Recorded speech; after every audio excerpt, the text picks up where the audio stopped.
It's hot. It's hot. It's hot. It's real hot. Bacon. It is bacon. So much so to a degree that I was like, I'm not going to torture the screeners by being topless, but my God. Was it like, well, you're a better man than I am because they're basically getting a bra strap for me on screen today. Man's rocking his WCW tank top. And the question is, am I wearing hockey pants? It is hot. It is hotter than a mofo. Did you know it was hotter in the UK today than it was in the Maldives?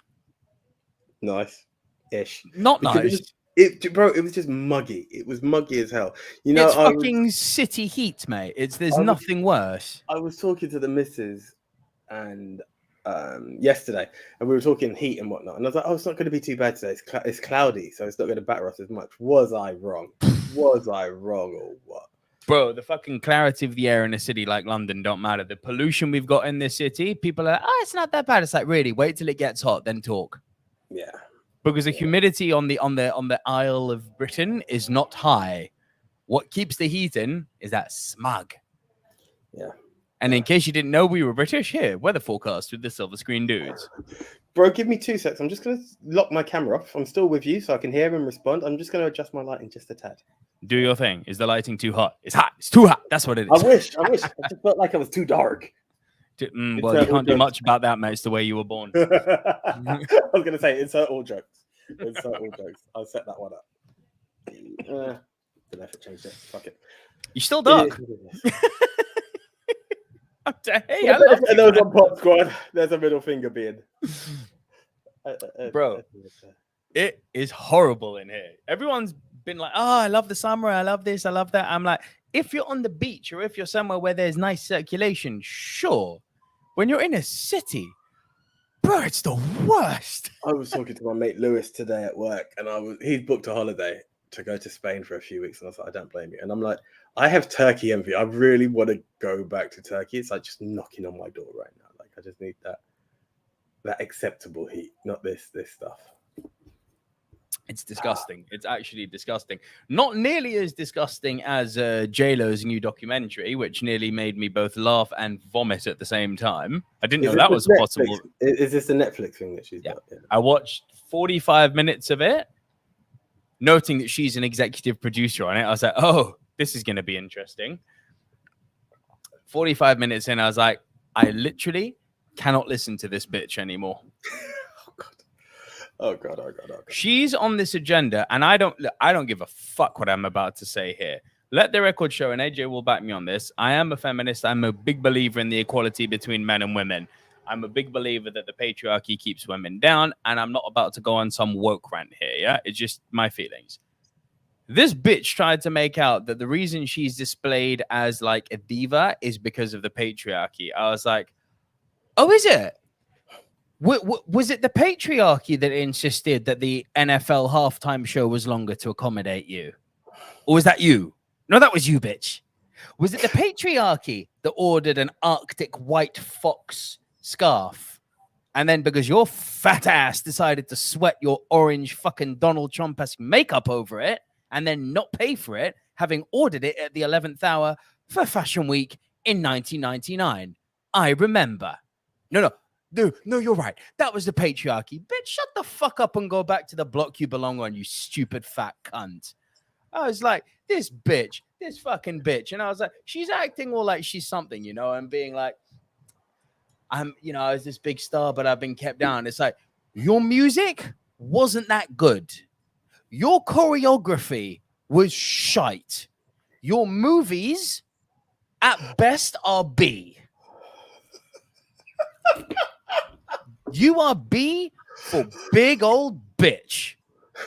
And you've now done a puff piece, which you've produced about yourself, trying to incite that men are the reason that you're a diva. Honey, that's all you. It's all you. Don't be fooled by the rocks that you got. You are still a diva from the block, and that ain't the patriarchy writing those lyrics.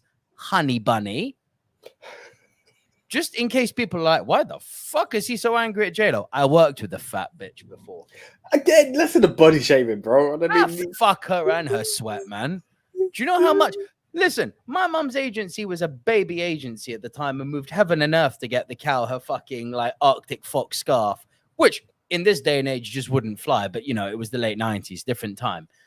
And this girl goes out of her way to fucking, I'm not going on stage unless I have that scarf. Cool. Will you make sure that this scarf is like covered for and that if anything gets damaged, you pay for it? Pfft, I don't need to pay for it. Like, you think I don't have the money? You think I don't have the money? No, we know you have the money, bitch. We know who the fuck you are. You and your big batty.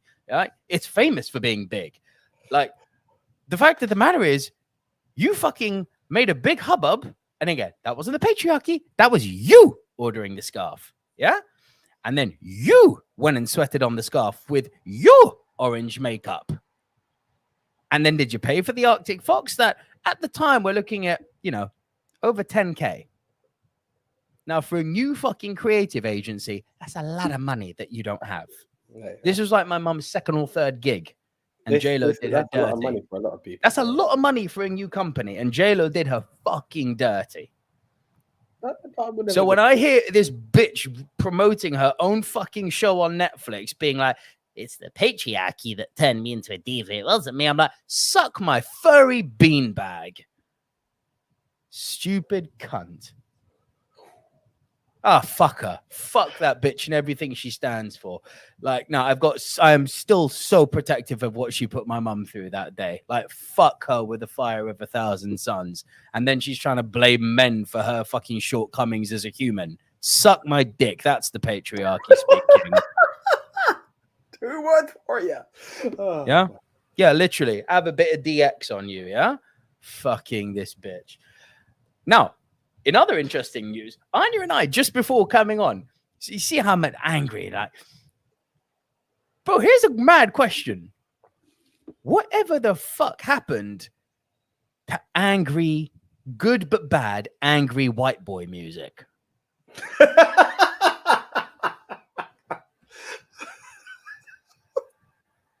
Real talk.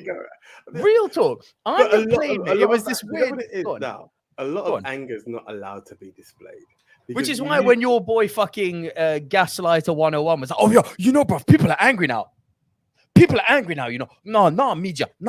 You know, you can hear it in the music now, Blad. You can hear it in the music. Shut up.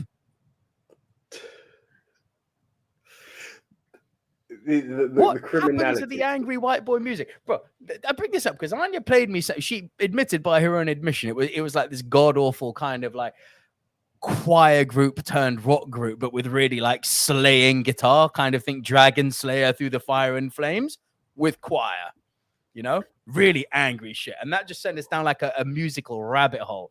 And it was like Korn, Limp Bizkit, Linkin Park, Papa Roach, Spineshank, Rage Against the Machine, fucking Stained. I was like, what happened to the angry white boys?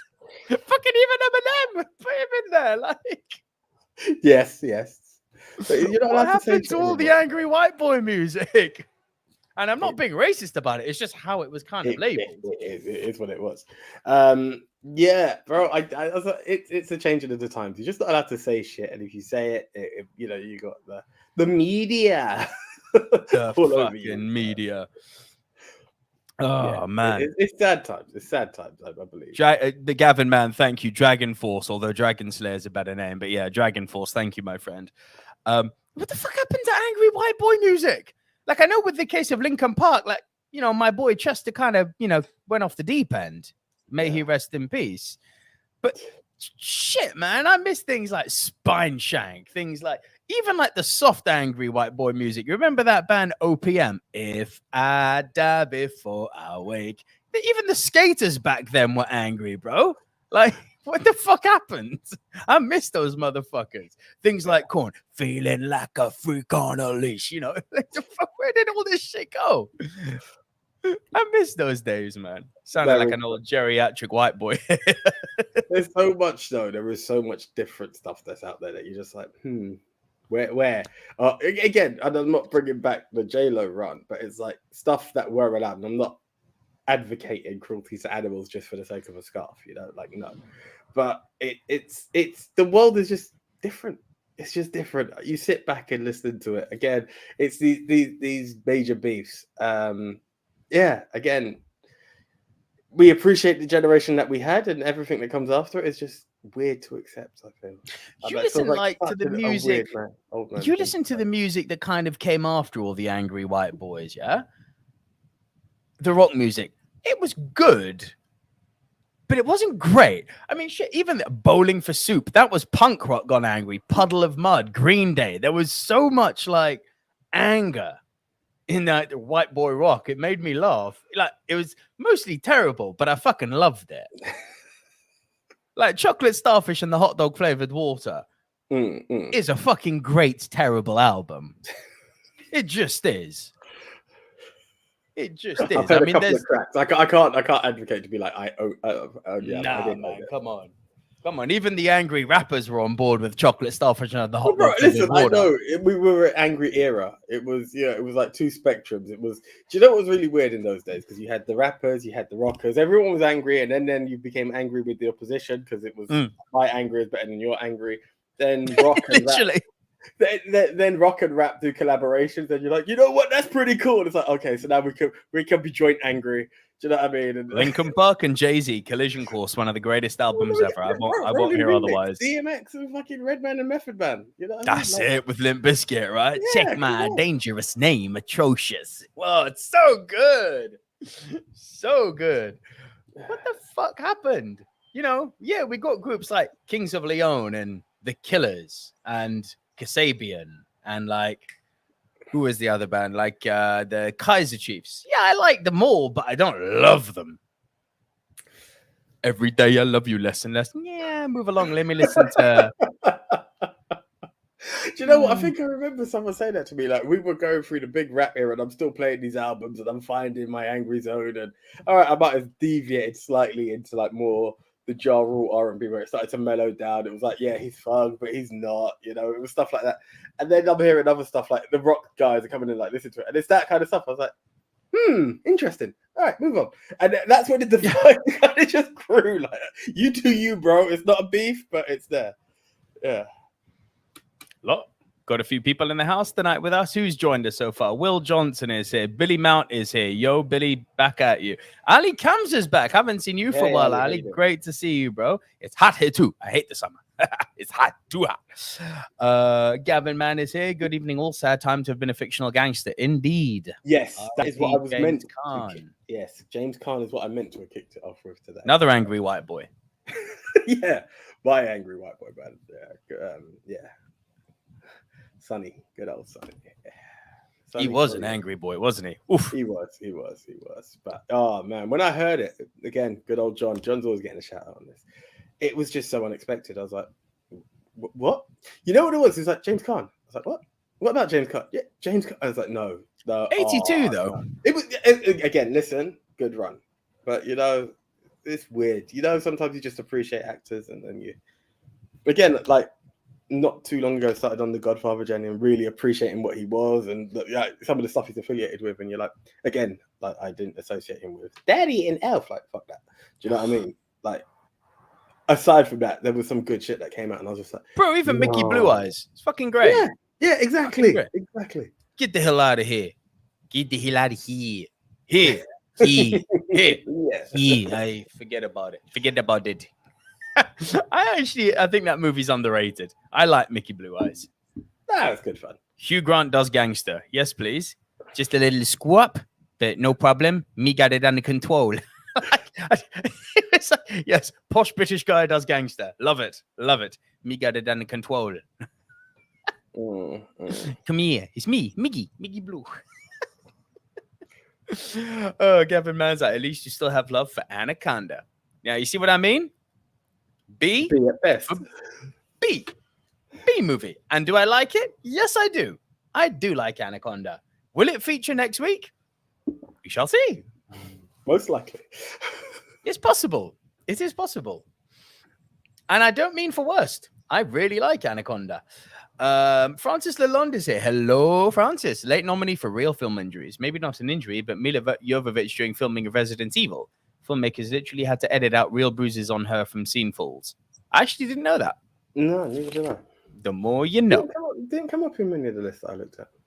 Republic Productions is here, my man. I answered your email, by the way. Check it out. We'll line up our Revenge of the Sith debate for beginning of August. And I was talking about the bitch from the block known as Jennifer Lopez. And Puffy, you know this. No, I'm not going to go any further. I'm not going to go any further. The angry white boy music maybe we can return. But no, yeah. It's weird. I get it. I get the anger. Anytime I see J-Lo, I think of you and your mum. But I don't have the same disdain. I get it. Don't be thinking about my mum now, AJ. Anyway, I'm not going to bring up those jokes that I had back in the day. Yes. Ooh, Nico, so, go on. Do you know what? Let's talk about good old Lurot family. Did you get the picture last week? What the fuck? Out of all things under the sun, finish a podcast, go to work the next day, turn around, I'm like, oh, hello. And I was like, fuck me. Yes, the man himself, good old Ollie, who you mentioned, your uncle, who you said you went to see Top Gun with and how much he loved it, and he's seen it 2 or 3 times. Goes to me, what do you think about Top Gun? And I was like, this is insane. Nico was talking about you just last night, and here you are on my boat. So did he book something on the boat? No, he was going to something just around the corner from it. Right. And he just saw you from afar, or? He just happened to go to the bar, and I was talking to the staff at the bar.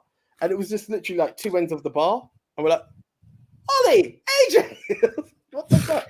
And the craziest part about it all is he came in, and when he was down at the other end, he saw like his hairdresser's daughter. So he's like, I'm just meeting everyone here, and it's my first time on the boat. It was nuts. It was absolutely nuts. That, considering your boat's got some layers to it, you know, like you could have been at any one end or level of that boat at any given time. Like, talk about stars aligning, innit? Yeah. That's a madness. Now, I said something last week, which we didn't go into because it was like your birthday, and this will be like the last kind of little ranty thing I get before we actually talk some movies. You asked me, how are you doing? And I went, not good. Not good. So, the missus and I are looking to buy a house at the moment, yes? Yes. Now, let me find the screenshot. Ooh, I hope the names have been blurred to protect their innocence. I won't be sharing. Okay. I will not be sharing. Don't you worry, sir. Here we go. Got it. So, I'm not going to go into like deep house buying processes, but essentially, I don't know what it's like anywhere else around the world. I'd imagine much for the muchness. In England, in order to buy a house, unless you have liquid cash, which nobody does, because you know what? As well as being hot, this country, expensive, right? Really, really, really expensive. How many moats, Nico? Depends how much the Queen loves me, Francis. But yeah, so look, unless you've got liquid cash here, which as much as I'd love the Movie Mount Rushmore podcast to be making us millions, it does not. But we love it nonetheless. So we get a mortgage, yes? Now, because my aforementioned uncle is a very, very successful estate agent, realtor, if you're in the States, he's got connections to people who can get us good deals on mortgages, legal fees, just from having worked with them so many times over the years, yes? So we've gone to these people. They've charged us a really little amount, which is great. We've got our agreement in principle from HSBC, nice amount, good interest rate on it. Everything's cushy. So we start calling around some houses, different estate agents. We're looking to move to a part just outside of London just outside, like 2 hours outside of London, called the Cotswolds. Really pretty part of the country. Kind of big rolling hills, cows, that sort of thing, you know, kind of proper country bob shit. And we've, also because the properties out there are freaking incredible compared to London. Like, for what I'm getting, a 3-story house out there is a 2-bedroom apartment in London. Like, it's ridiculous, the value we're getting. Yeah. But here's the thing. So we started calling some people around, and they're like, what's your situation? First time buyers? Do you have an agreement in principle? What's the amount? Yada, yada, yada. We get to this one property, which we really fucking like the look of, yeah? And the guy's like, have you got an agreement in principle? We're like, yeah, already done. We can just arrange a viewing, please. And he's like, yeah, so we would need. He started off by soft selling. He was like, if you went, we've got our own mortgage broker. It might be worth looking at, see if you can get a better rate. And we were like, look, we've already paid to get our agreement in principle. We're embedded with these guys. They're friends of the family. thank you, but no thank you. He's like, oh, really? Then he tried hard selling us. And I was like, oh, really? You know, in order for us to actually do the viewing for you, you know, you'd need to go through our mortgage broker just so we can have that assurance. And I got on the phone. I was like, big man, the assurance is the fucking bank, yeah? We've got an agreement in principle, in writing, contracted to HSBC. Are you telling me that the word of HSBC isn't good enough for you? And he put the phone down on me. And I was like, that's weird. And I messaged Ollie and I was like, yo, big man, so are they allowed to do that? Like deny showing you a house on the basis that you haven't gone through their mortgage broker? And Ollie's like, absolutely not. That's bordering on a crime there. And lo and behold, I was like, oh, by the way, the agency's called Connells. Fuck you, sit and spin. And I looked up these guys. Right? Careful. I don't give a fuck. They're being investigated. You can afford it. I can't. I don't think Big man, they're being investigated. So whatever I'm saying is public domain. I'm not sharing anything revelatory.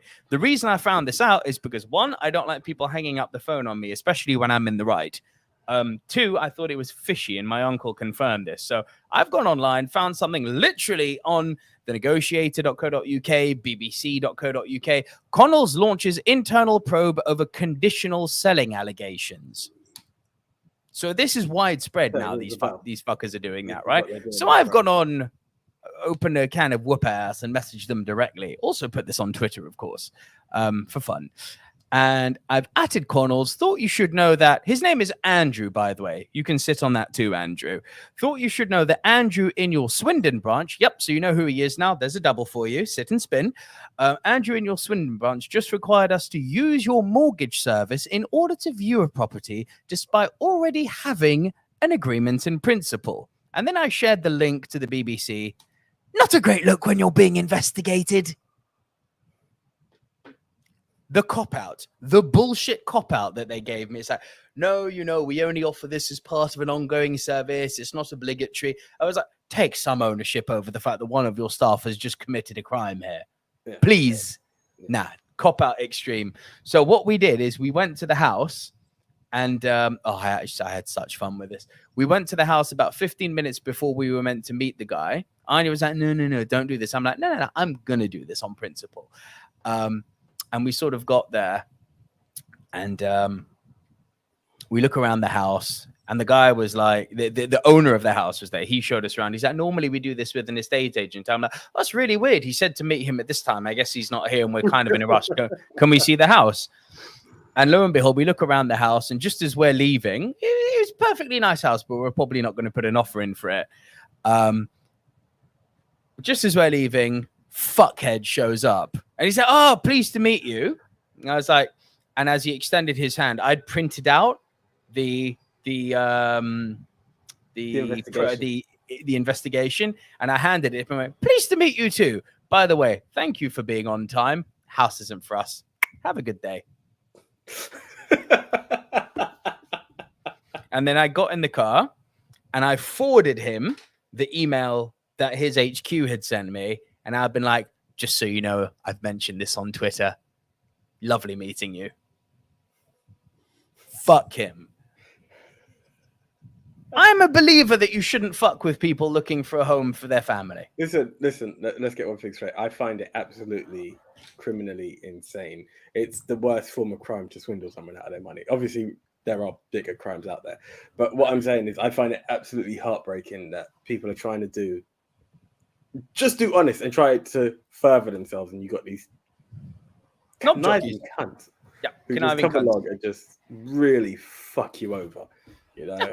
And the thing is, it's not, and I'm not promoting fraud when I say this, but you know, if you were to get fucked over in your bank account, you call your bank, your money's returned after an investigation. To invest into someone, into trying to buy a house and to do this, and they'll eventually fuck you over, and that can damage your chances of ever getting a house again. Yeah.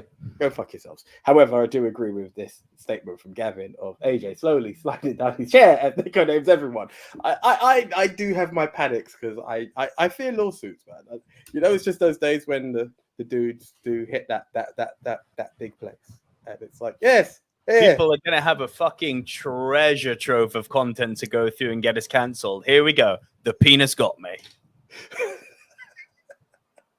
I mean that. But again, that's Top 10 people who pissed off Nico this week. J-Lo, Andrew from Swindon. Andrew from Swindon. Yeah. Fucking Andrew from Connells in Swindon. I can even get the address up if you want. Is the police coming for him now? They're coming already. Too much name dropping. Fucking hell. But yeah, no, speaking of Gavin actually pointed out something quite clever on Twitter. What was it? Over the weekend. Quite clever. It was quite stupid on your end, but well played on Gavin's side. Sorry, I couldn't help it. But did you feel better? Do you know why? Take it over. Take it, sir. Take it, go on. Do you know why I feel better? Because of the mini heart attack I had. Now, key point to all of this, guys, is I don't follow at Movie. I follow at Movie MT Rushmore. I don't open to check the tweets because I'll be cheating when it comes to the game, which we're about to play in a second. Right. So then I get a notification because this is what we do. You know, certain bits can be retweeted. I'm very cautious. And comes a notification. What are your favorite boat movies? Excluding da-da-da and da-da-da. And I'm like, whoa, no, that's not confirmed. No, that's a few weeks away. I still have some shit to finish. Yeah. Like mini heart attack, followed by, bro, just see the notification. And you're like, oh, yes, Gavin pointed it out. And breathe. That's why I'm like, yeah, smart on Gavin's end, stupid on yours, because you nearly killed your boy. No lie. No one wants this. Least of all me. So I fucked up. Today's episode is not movies on a boat. I fucked up. Yeah. And I don't know what to do. No tweet next week. Sue me. Retweet this tweet. Yeah. Retweet this tweet. We'll do it again. We'll play it. We'll retweet the tweet. We'll play it all again. I mean, to be fair, it's more appropriate than what is your favorite injury that you've actually seen on screen. I mean, that is a bit harsh, isn't it? Like, how much did you enjoy seeing someone get fucked up for real? Like, it's kind of wrong in it. So, you know what? Bypass. It worked out for the best. There you go. Well played, sir. But yeah, that's enough ranting and raving and effing and jeffing and swearing at J-Lo and Andrew from the Connells branch in Swindon, sit and spin. But yeah, should we talk some movies now? We can. Before that, just a quick shout out to James because he joined us last week on our Tom Cruise episode. And he's like, really enjoying this. So thank you very much, James. May you long continue. Yeah. So hang on. James? I don't think you... Yes, you met James. He was the one who knows quite a bit about boats on the boat. Oh, this James. Yes. Tell him to tune in next week. He'll enjoy it. Oh, God, he will. Yeah. Yeah, he will do indeed. Right. Boat's good. A lot of boat movies, by the way. Like, a lot of boat movies. You know what? I've listed a few, and I'm sure there's a lot more out there, and it might come into the where did he find those, but I may not have time to do that. But yeah. Ali Caviezel wants to know, how tasteless can we get with this top 10? Well, we're going to, unlike Andrew from the Connells branch in Swindon, we're going to keep it above the belt here. To be fair, there was one that was below the belt that I saw on a video. Not seen the film yet, but I saw it in the top 10 countdown. I was like, that could work. You mentioned it last week. What? Sorry? You mentioned the film last week. I mean, I can mention... Do you have a Tom Cruise movie that doesn't involve an injury to Tom Cruise? No. Right. So apparently there's a scene, and I was very scared to do the video shit. Didn't have time for it. But in The Last Samurai, there's a part where this horse is coming around, and it, like, I think it's the back heel, literally goes right into yeah. Yeah. So that would have been a below the belt one that we could have. Republic Productions, Nico, about our Revenge of the Sith debate. ... I think I'm going to back out. Not really up to going on the live stream. I accept your defeat, and I will own the fact that Revenge of the Sith is the worst Star Wars movie. I would.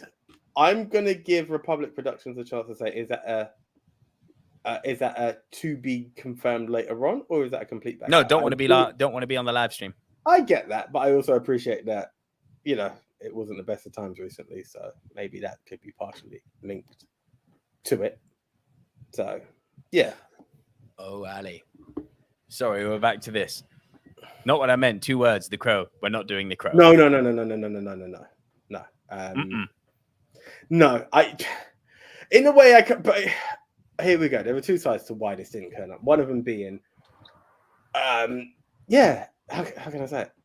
These are real life injuries that we see on screen, that wasn't what was seen on screen. It was just the result of, which is kind of sad. So yeah, I know it would have been pretty tasteless if they had featured that. Yeah, we're not doing that. Not doing that. No Paul Walker, none of that shit. Well, again, Paul didn't. But anyway, yeah.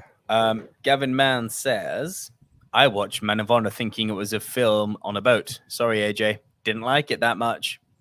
Of all things in it, some of De Niro's performance was the worst. Oh, mate. Oh, fair enough. It's not for everyone. It really caught me. It was one of those, I think that's one of my first biopics that really had me like taken in, if I'm honest. I was really taken in. But I remember being captured by this film, like, what is going on? And I found it a bit of a revelation, but fair enough, Gavin. It did not resonate with Gavin. And Francis says, any updates on Thor Love and Thunder? Review on the channel right now. Got published on Saturday, I believe. It's there. It's good. It's not Ragnarok. This was my thing. Like I went yesterday, actually, and my whole thing is it's not bad. It's just good. It's not great. It's just good. There's nothing to hate on it for. It's just there. For me, there is stuff to hate on. With they recycle jokes a little bit too much. The pacing is fucking awful. So bad. And there's just not enough of Bale. There is not enough of Bale. And he's so good in it. I don't know who Bale was to me in that film, respectfully. Like, you didn't like him? You know what I found Bale was trying to do? And this is what a thing I started to worry about slightly. Are we in an era where to be a good villain, you have to channel your inner Joker? Like, I found there were parts of when I saw him. It's interesting you say Joker. It's interesting you say Joker. I got much more. If I was to compare him to someone else, I got more of a Voldemort vibe from him. Really? Yeah. Appearance-wise, at first he had this menacing part. Then did you realize that part where he was there with the kids? And I just felt like he tried to get into the wacky, and I was like, I don't know if I need that from him. The whole movie got into the wacky. You've literally got a guy doing a Van Damme split to stop a battle here. Bro, I get that, but that was all part of the insane. It's in the opener. Do you know what I mean? You've got this whole the madness of Thor and the Guardians and what have you. Whereas I just felt like, is this where we're really going? Like I could have got a really menacing, but it wouldn't have fit in MCU as far as I'm concerned. What bothered me? The guy's called Gore the God Butcher. There was no butchering of gods, like none. Yes and no. There was none. It was just reported. Yeah.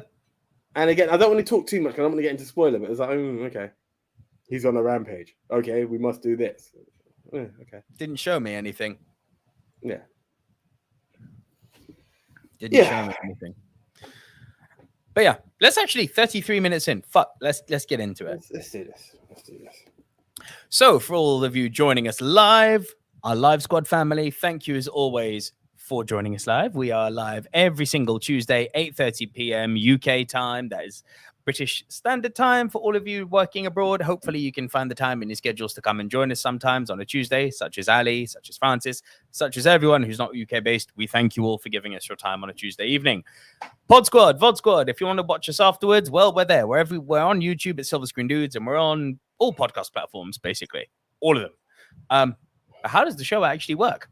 AJ and I assign ourselves a topic, we go our separate ways, and we come right back here into the recording, right here on the YouTube channel, and deliver to you, the Silver Screen Dudes, our individual top 10s. This week, I will go first. Angry White Boy will go first, delivering his bottom 3. AJ will then deliver his bottom 3. I will deliver my next 2. AJ will deliver his next 2. And then we will trade one apiece.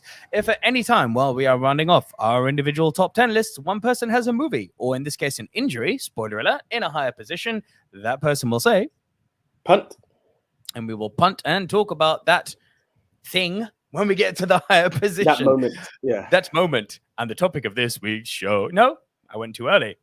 Once we have both rounded off our individual top 10 lists, we will create the movie Mount Rushmore. These are the 4 quintessential, diverse, must-see movies of the genre, which this week is...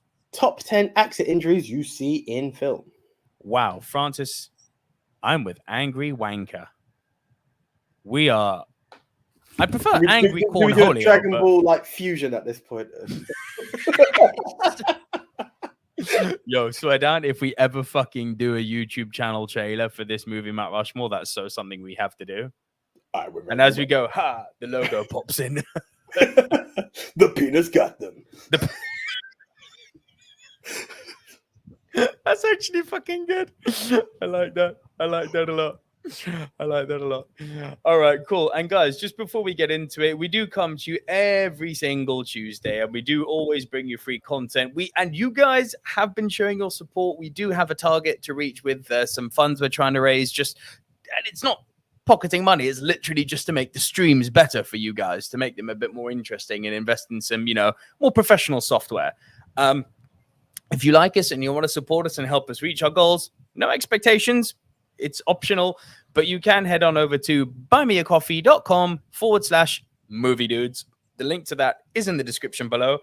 Literally, for less than the price of your daily coffee, you can support the channel at a level you are happy with. And our target is £500. That's just above $550. We're currently sitting at £408. We're doing good. Nearly there. So any help would be really great. appreciate it. Yep. The support we've had is crazy. Francis at Windows 8 upgrade. Francis, you behave. Homie rocks Mac. I'm a Mac guy. Right. Should we do this then, AJ? Before we do. So we, the Silver Screen Dudes, have the challenge of creating the 4 must-see movies. The Movie Mount Rushmore. It gets even tougher. It gets even more challenging because you, the screeners, whether you're pod, VOD, or live squad, have the bigger challenge because you have to create the best. You have to vote for the best of the best of the best. El Capitan, el numero uno, and to quote Hannah, in the end, there can be only one. There we go. So how do you do that? Because you take the 4 films that we've got, head on over to @MovieMTRushmore, or more importantly, Movie Polls for You, fronted by good old JT from We Love Movies, and you get to cast that one vote to crown El Capitan, el numero uno, and the one.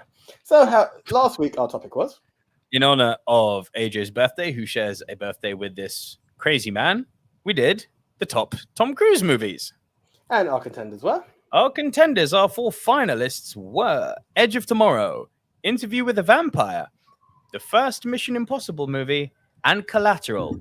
AJ, this is the closest poll we have ever had. Really? Only 5% separates position number 1 and position number 4. Okay, so there are 4. There's no joint third or anything like that. Yeah. There are 4. Who. This is a tough one. 5% between 1 and 4. As much as I love it, I'm going to go. Well, I love them all, to be fair. Collateral at number 4. Nope. Edge of Tomorrow. Nope. Feck. I thought the other 2 were guaranteed number 1s. Because I'm only going to do this because people probably lean in different angles. Mission Impossible. Mission Impossible 1 had 22%. Now here's the best part. Between position number 1 and position number 3, 2%. Oh, God.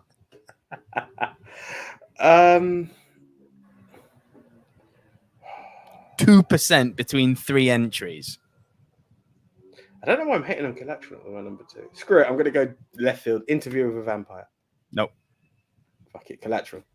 Yep. Collateral in the number 3 with 25%.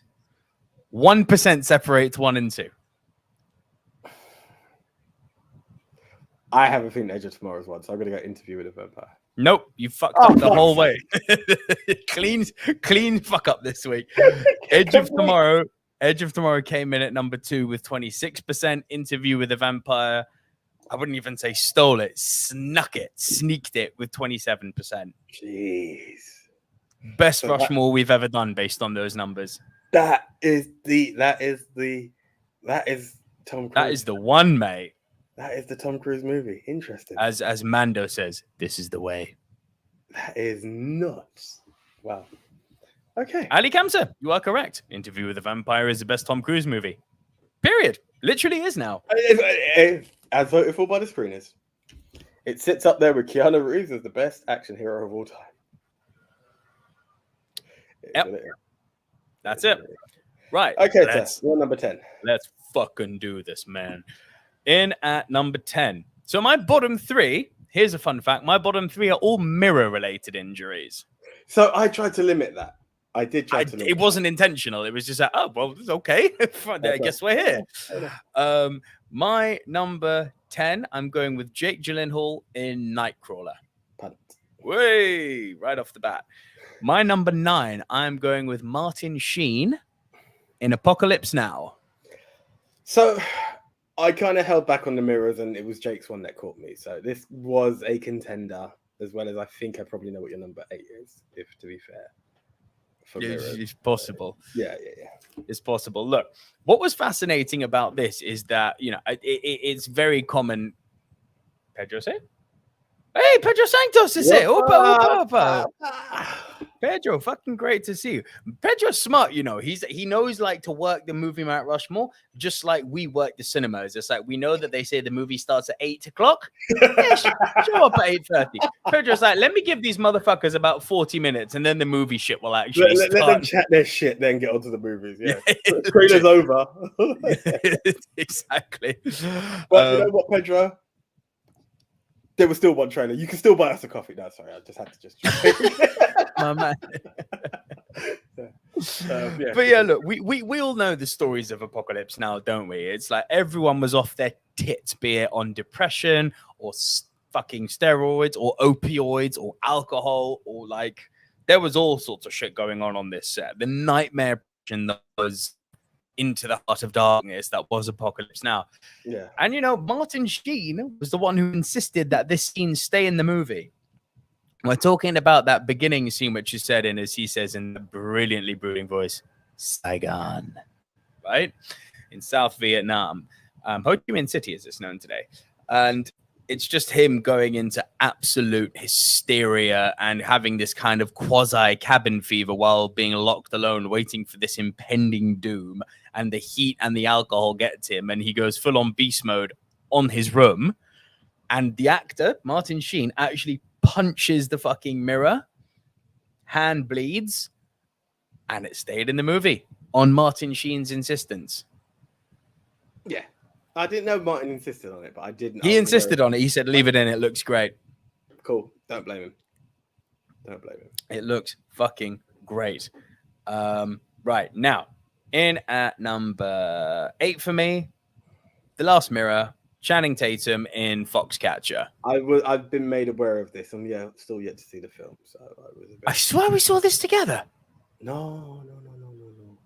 There was that like summer of brilliant fucking films we saw, where we saw like The Big Short, Spotlight. I swear Foxcatcher was one we saw. No. Sadly not, bro. I wish.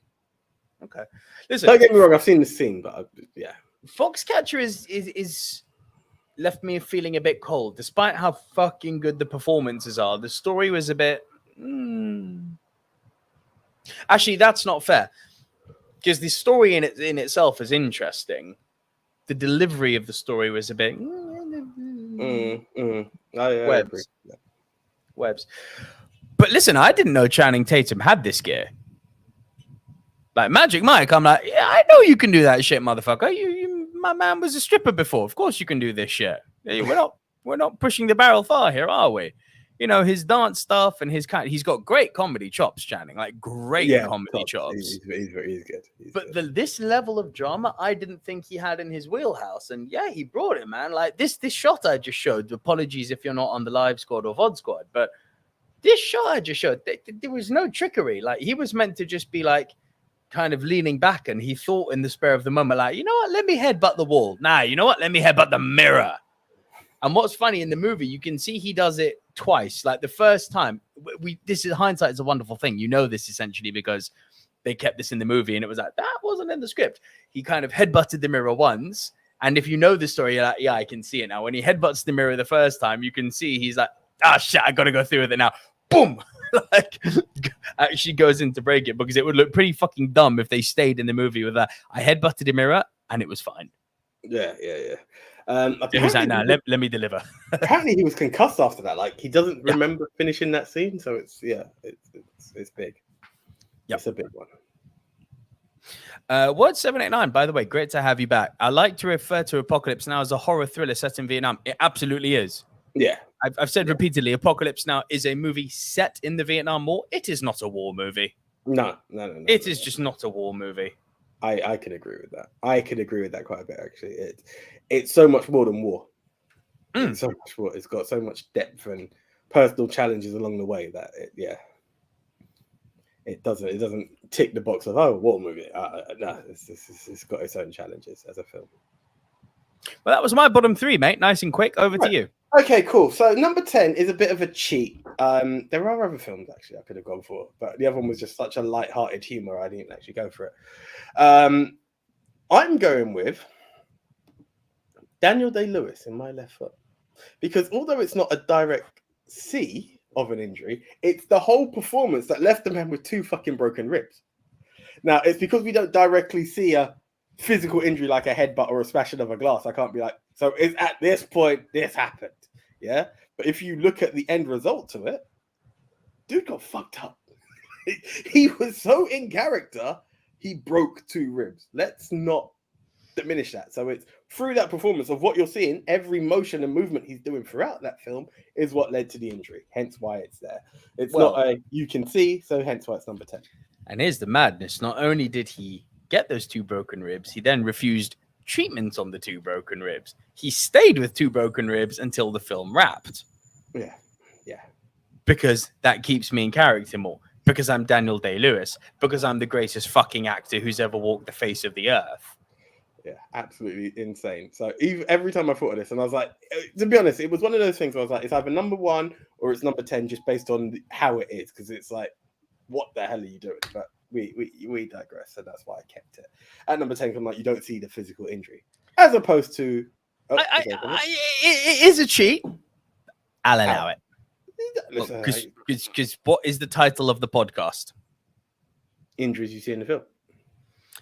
Top 10 actor injuries you actually see in the movie. You don't see the injury in the movie. All right, cool. There was a backup which I had. I'll allow it. All right, cool. Because it's you don't need to fight me, motherfucker. I'll allow it. Appreciate it. Right. In at number 9, Pedro Sanchez approves. Great call on Daniel Day-Lewis, AJ. Thank you, Pedro. Francis Lalonde, change that comment. Still haven't seen My Left Foot. Change now. It's a game changer. Please, it is one of the great. It's one of those things I would appreciate to see it for the first time again. You know, sometimes you like that experience of like, wow, you saw that for the first time. I think I could do that. Yeah. Do you know what? And this is a crazy thing to say. Despite how fucking good he is in My Left Foot, and despite the fact that it was my number 1 when we did Daniel Day-Lewis top 10s back in season 1, I believe it was, I've revised that I don't think it's his best performance. There Will Be Blood, right? Fair enough. It's insane, bro.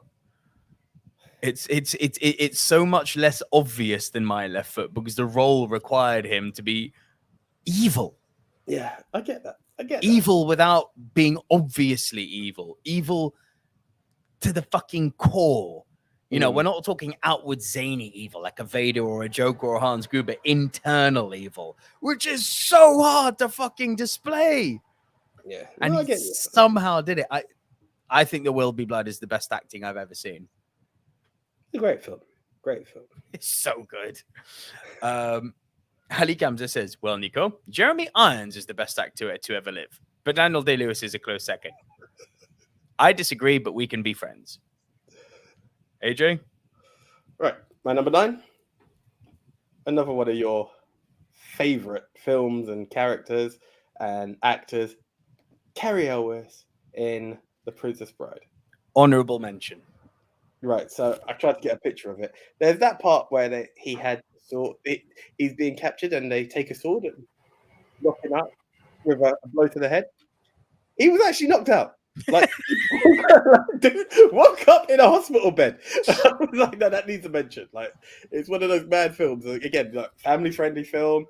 They just wanted the real impact, the real view of it. So they're like, we're not going to use anything foam or what have you. Let's use real metal. Boom on the head. That fallback was legit. He was out. He was out. What's interesting is that when you see that movie without knowing that, you kind of have a laugh at it because the way he gets knocked out the dung, it's very kind of reaction. It's comical, isn't it? Yeah. It is bordering on the comedy, and you're like, that happened. That's kind of you're like, oh shit, oh fuck. So that happened. Yeah. And Essentially, that's what it was. Again, it goes back to what you said, you would, for the craziness of the film, you would not believe someone truly got injured in it. And I was like, you did. Fair enough. Right. Fair enough. Do you know, on a little tangent but relevant one here, the damage that Lord of the Rings did is that movies like The Princess Bride are such hard ones to make now. Because it is fantasy, essentially, The Princess Bride. 100%. It's pure fantasy. But Lord of the Rings just raised the bar so fucking high for fantasy. I've said this to you repeatedly, haven't I? It raised the bar so high that people are actually afraid to do fantasy movies now. You're good, but are you Lord of the Rings? So here's the problem. You will always be Lord of the Ring referenced. Warcraft, I remember the internet hating me for just saying, open your doors, let me in, because all I feel is a second version of Lord of the Rings. That's all I said. And I was like, just let me in, guys. I want to appreciate this more. And it's like, how dare you compare the orcs to the orcs? Okay, my bad. That was the best comment. How dare you compare orcs to orcs? It's like, gee, I wonder. I'm sorry. But yeah, no, like... Forgive me. The sky is not blue. It is multicolored. Yeah, just for the benefit of this, it's a Warcraft sky. It's a Warcraft blue sky. Yeah, but yeah, I get it, and that is one of the challenges. It's very hard to see fantasy. I think something like The Princess Bride may have a world because it's not. It's harmless. It's not harmless fantasy, but it's to a lower age market. It is, but then you had what was that great film with? I say it's great. It had like people like Henry Cavill, Charlie Cox, Michelle Pfeiffer, I believe, was in it. Stardust. Not seen that yet, actually. It's kind of, I think Claire Danes is in it too. I'm pretty sure it's directed by Vince Vaughn. De Niro's in it too. Like, it's got this weird melange of people that you would never think of seeing together, and it just somehow works. It's like a second coming of The Princess Bride. It's really good, but again, you just wouldn't see movies like that made anymore nowadays. Sadly, that is sad. That is sad. Almost to replace Andre the Giant. I'm taking the piss. Anyway. Ali Kamzis says, I wanted to say, first of all, screw bureaucracy, my man. And secondly, I need to wake up at 8 a.m., so I need to say goodbye despite loving the episode. Have a great evening. Ali, it was so lovely for you to drop in. Thank you for coming. Hope to see you soon. Bro, so we appreciate VOD Squad, you can watch the video on demand after, or remember, Ali, you can get us on any podcast platform. Just search Movie Mount Rushmore. Have a good evening, mate. We'll catch you soon. Have a good one. Your number 8, please, AJ. Right. In at number 8, I have a feeling it's a punt or it's near your number 7 or something. Here we go. Leonardo DiCaprio, Django Unchained. Yeah, small punt. Okay. Small punt. Cool. Okay. So, in at number 7. No, in at number 7, I'm going with Ellen Burstyn in The Exorcist. Punt. Okay. Well, then, in at number 6 is Leo. Okay, there we are. For the benefit of punting, it had to be a punt. I get that. Yes. Yeah. This was sensational. This was absolutely sensational.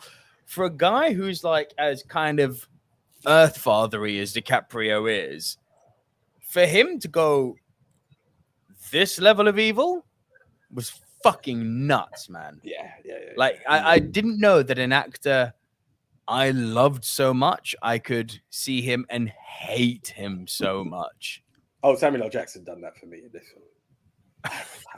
But for very different reasons. Yeah. For very, very different reasons. Yes, sir, boss. I'ma get... no, you did not do that to me, boss. Oh, no. I said. He went a bit foghorn loghorn, didn't he? Yeah. It wasn't Sam at his best, unfortunately. But no, the injury we're talking about is, of course, when DiCaprio reveals that he knows exactly what Christoph Waltz and Jamie Foxx are up to. And he's talking about the anatomy of the human brain, how black people have got less developed brains, and he brings out a black person's skull, slams it down into a glass, I believe. And in the process, this isn't a minor cut. Like, he severs his hand open. And it oozes this blood that's so oversaturated red that you think this is clearly a Tarantino bloodbath thing. Then you find out it's real. And what's amazing is that at no point does DiCaprio go ow or anything like that. He didn't show pain. He just stayed in character. Sold to the man. What was the line? Sold to the man with the... What's the fucking line? That would be a throw off for me right now, to be honest. No, I need to know that line. It's a really good line. Leo DiCaprio. So while Nico's searching that, I'm just going to bring the image up, guys. The man. Squad, that's not for you, but like, look at the chill. I think you could kind of see it in his eyes as a hint of pain. Oh, that's also it. Made it look menacing. Do you know what I mean? As much as it's pain, he makes it look menacing. So like, what? Kudos to you. Kudos to you. Sold to the man with the exceptional beard with the unexceptional.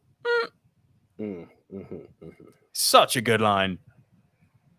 Yeah. Considering he delivered that line with a severed fucking hand, it's like, oh, you the man, Leo. You the fucking man. Yeah. Again, not Leo's best performance, and that's saying something. But it was good. It was powerful. It was good. But there are others that outshine this, so you can't hate on it. Yeah. You can hate on it because there is more to outdo it in a Leo performance world. There is. We are flying today, motherfucker. Well, it's kind of hard to. It's not like film references. It's the moment, the pain, the move on. Really, it could be a shorter episode. It won't be a bad thing. Give people an early night for once. So Leo is Leo is my number 6. Your number 7, please, sir. Right, in at number 7. Good old Brad Pitt in Troy. Oh, tell me more. I wasn't aware of this one. So, do you know that point where he falls to his knees because he got shot in the Achilles? Yeah. Brad actually tore his Achilles tendon. Achilles had an Achilles problem. I swear to you. So that pain you're seeing in Brad's face is legit. It actually delayed filming because I'm not sure what it was exactly. No. Yeah. Achilles actually tore. I shit you not. Google it. Achilles is Achilles tendon. That's some levels of fucking poetic irony. You know that shit. You know when, like, and again it sounds bad, and R.I.P. Christopher Reeves. But you know when Chris Rock brought up the line, Superman can't fly. Superman can't walk. What kind of shit is that? What next? Aquaman's gonna drown in the tub? This is the next line. Achilles is gonna tear his Achilles tendon. Like, you can't fake this shit. That is actually quite hysterical. On his drop, Brad tore his Achilles tendon and had to delay for a few weeks. So yeah, that's mad, bro. Do you know what I've been saying for a few months now on pod? I need to rewatch Troy. It has been an age since I've seen it, and we both love that film. I do not understand the hate for it. This is the thing. Like, if you want something to hate, Alexander. But snooze fest, right? Absolute snooze fest. But it's one of those things that some people will be like, "Oh, Brad Pitt's memorable injury in his less than memorable movie," and I was like, "Stop it! Allow it!" Stop it! I loved Troy, and I've seen it multiple times. It's been a while, and it's one of those things. I hope I don't go back and be like, "Oh my god!" There's definitely this. Like, we watched it at the height of our, horny teen years. That's not to say we were horny for Brad Pitt, although I get it. Did you see him in Troy? Jesus. Do you know what? Brad Pitt in Troy reminds me of, like, I had flashbacks. For some reason, we saw the Bullet Train trailer before Thor yesterday. And for some reason, Tam was confusing the two. And I was like, I get it. And there was also this part, like, women clapping for confused Brad. With who? What? Sorry, where? What? When? Brad and Chris Hemsworth. She was like, "Is that?" I was like, "No, come on, check the age gap, Tam." That's what I'm saying. Like, it's the heartthrob. It's the blonde, long haired heartthrob. And it was like, you know what? If the shoe was on the other foot and it was a gender reversal thing, we would be called sexists. I'm just saying. It's that point as well. Like, women went crazy for Brad in this, the same way women went crazy for Chris Hemsworth when Zeus fleshed his hand and revealed the shape he's in. It's ridiculous, bro. Absolutely insane. Like, well done to these guys for getting into this prime condition. It's beyond prime. Yeah. Like, I fought professionally for 10 years, as I've said many a time. I was in amazing shape. I didn't look like that. Not a chance. Like, no offense to you when I say that, but it was like I didn't. The only time I look like that is when I create a player on WWE 2K22. Like, it doesn't happen any other way. These guys, man. Well done. But back to the moment. Yeah. Brad fucked himself up, man. It was one of those poetic justice, if it was. Yeah. Interesting. Yeah. I never took a testicles. Francis Lund warning us the porn is back. The porn has been blocked. Thank you, Francis. But yeah, I never took Brad to be a guy who would do his own stunts. Respect. I don't even know if it was a stunt, to be fair. I mean, he got shot, he dropped to his knees. I don't know if it was going to be like, I need a stunt man to drop to my knees. He just fucked up. Yeah, he fucked up on a drop. But I don't know. Has Brad done his own stunts? I think he may have done a few. Not sure. In what? I can't think now. Directly. Because he's not Keanu. No. And he's not Tom. Yeah. He's definitely not Tom. That was your 7, yeah? Yes. Your 6? Oh, yeah, it's still my turn, yeah. John Rambo, First Blood. Punt. Okay. Well, sir, you just mentioned him. Let's talk about him, Mr. Tom Cruise. I'm going to go with Mission Impossible 7. 7. 7. 6. Swear it's 7. 6. 7's yet to come out. 8 is yet to come out. 7's yet to come out. We've done this. So this is the problem with them. They all blend into one motherfucker. But yeah, small punt. Okay. I swear it's 8 that was coming out. Bro, it's Mission Impossible 7. There was 3, then there was Ghost Protocol, where they went to the Burj Khalifa. Wasn't 3 Ghost Protocol? Was that not what it was called? 3 wasn't Ghost Protocol. No, it was MI3, then Ghost Protocol, yeah. Ghost Protocol was 4. I don't remember the titles of them. Here's the problem I have with the Mission Impossible movies. I always see them in the cinema. I always really enjoy them, and then I never rewatch them. Fair play, but no, 6. And I don't know why. It's just...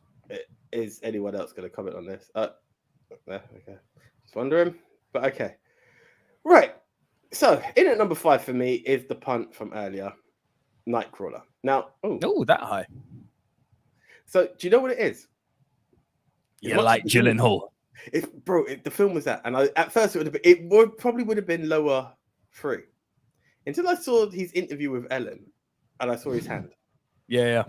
Like I was like, ooh, when you smashed that glass, you really fucked up. Like that required some severe stitching, and that's why I was like, yeah, that's some permanent shit right there.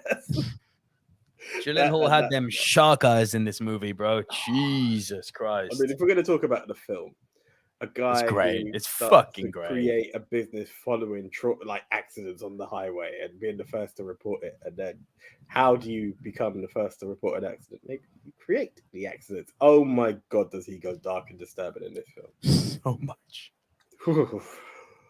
The shivers from this guy.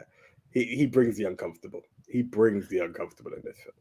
So uncomfortable that the movie didn't get nominated for Best Picture, and it fucking should have that. Yeah, I can't remember what was up, but not including Nightcrawler was at whatever.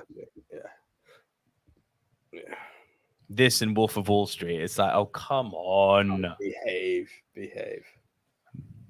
You need to allow the boundaries to be pushed a little bit, Oscars. Come on, Academy. You know you got this. But yeah, no, Gyllenhaal in Nightcrawler is fucking sensational. The movie top to bottom is dark. His performance is great. He's so deranged here. Look at him. Look at the eyes. Bro, look at the eyes. Yeah. They're black. There's no color in them. Yeah, you're right. There is no color. Fucking shark eyes, man. Yeah. It's disturbing. So my 5, we punted. That was your 5. My 4, you're not going to have on your list, I imagine. And you're going to be like, why 4? 1, because I love the movie so much. 2, because it's the only one that made me laugh. And I was like, this is great. Steve Carell, the 40-year-old virgin. This was what was going to be my number 10 had I not gone for DDL. Oh, it's so good. This was the unofficial 10 because I was like, it's comedy. I don't like, because the others are like bad injuries. I didn't want to go down this route. But have you ever been waxed? No. So as you can see, I'm not exactly a balding man. Yes, like I'm a bit of a Gaston in the chest hair department. I remember in my mid-20s, I lost a bet with someone, pretty sure it was something to do with one of my fights. Someone made a bet with me going, I bet you can't go 4 rounds with the guy. Yeah, it was one of my friends bantering me, and I took great exception to it. He was like, I bet you can't go 4 rounds with the guy. And I was like, well, thanks for being a supportive friend. It's not like he's out there to hurt me or anything, you asshole. Like, oh, he's going to fuck you up. I'm like, he probably is. He's very accomplished at what he does. That's why he does what he does. Thanks for the vote of confidence, because that is exactly what I'm looking for heading into a fight. Cheers, mate. I was like, motherfucker. And you got to understand, like, when you're preparing for a fight, you're not allowed to have sex, essentially. That's like the camp they put you through for 3 months. No sex. And for 1 month, no saying hello to the bishop. Nothing. So you literally go in. You want to talk about blue balls? You go in blue balls to a fight. Now, I know some people are going to be like, oh, well, Chuck Liddell did that fucking 3-way before one of his best fights. Chuck Liddell is not from this earth if he actually did that. I don't believe him for a minute. Like, I train people now, and the shit that I was told back in the day when I was fighting about how don't have sex or wank before a fight. And when you did, like, if you've been like without sex for like a month and a half, and then you're like, oh, I'm going to break. Sex one night won't kill me. You have sex. Then when you came to training the next day, bro, you were fucked. And it's like, why? It's like, because the testosterone that you're carrying. The penis got me.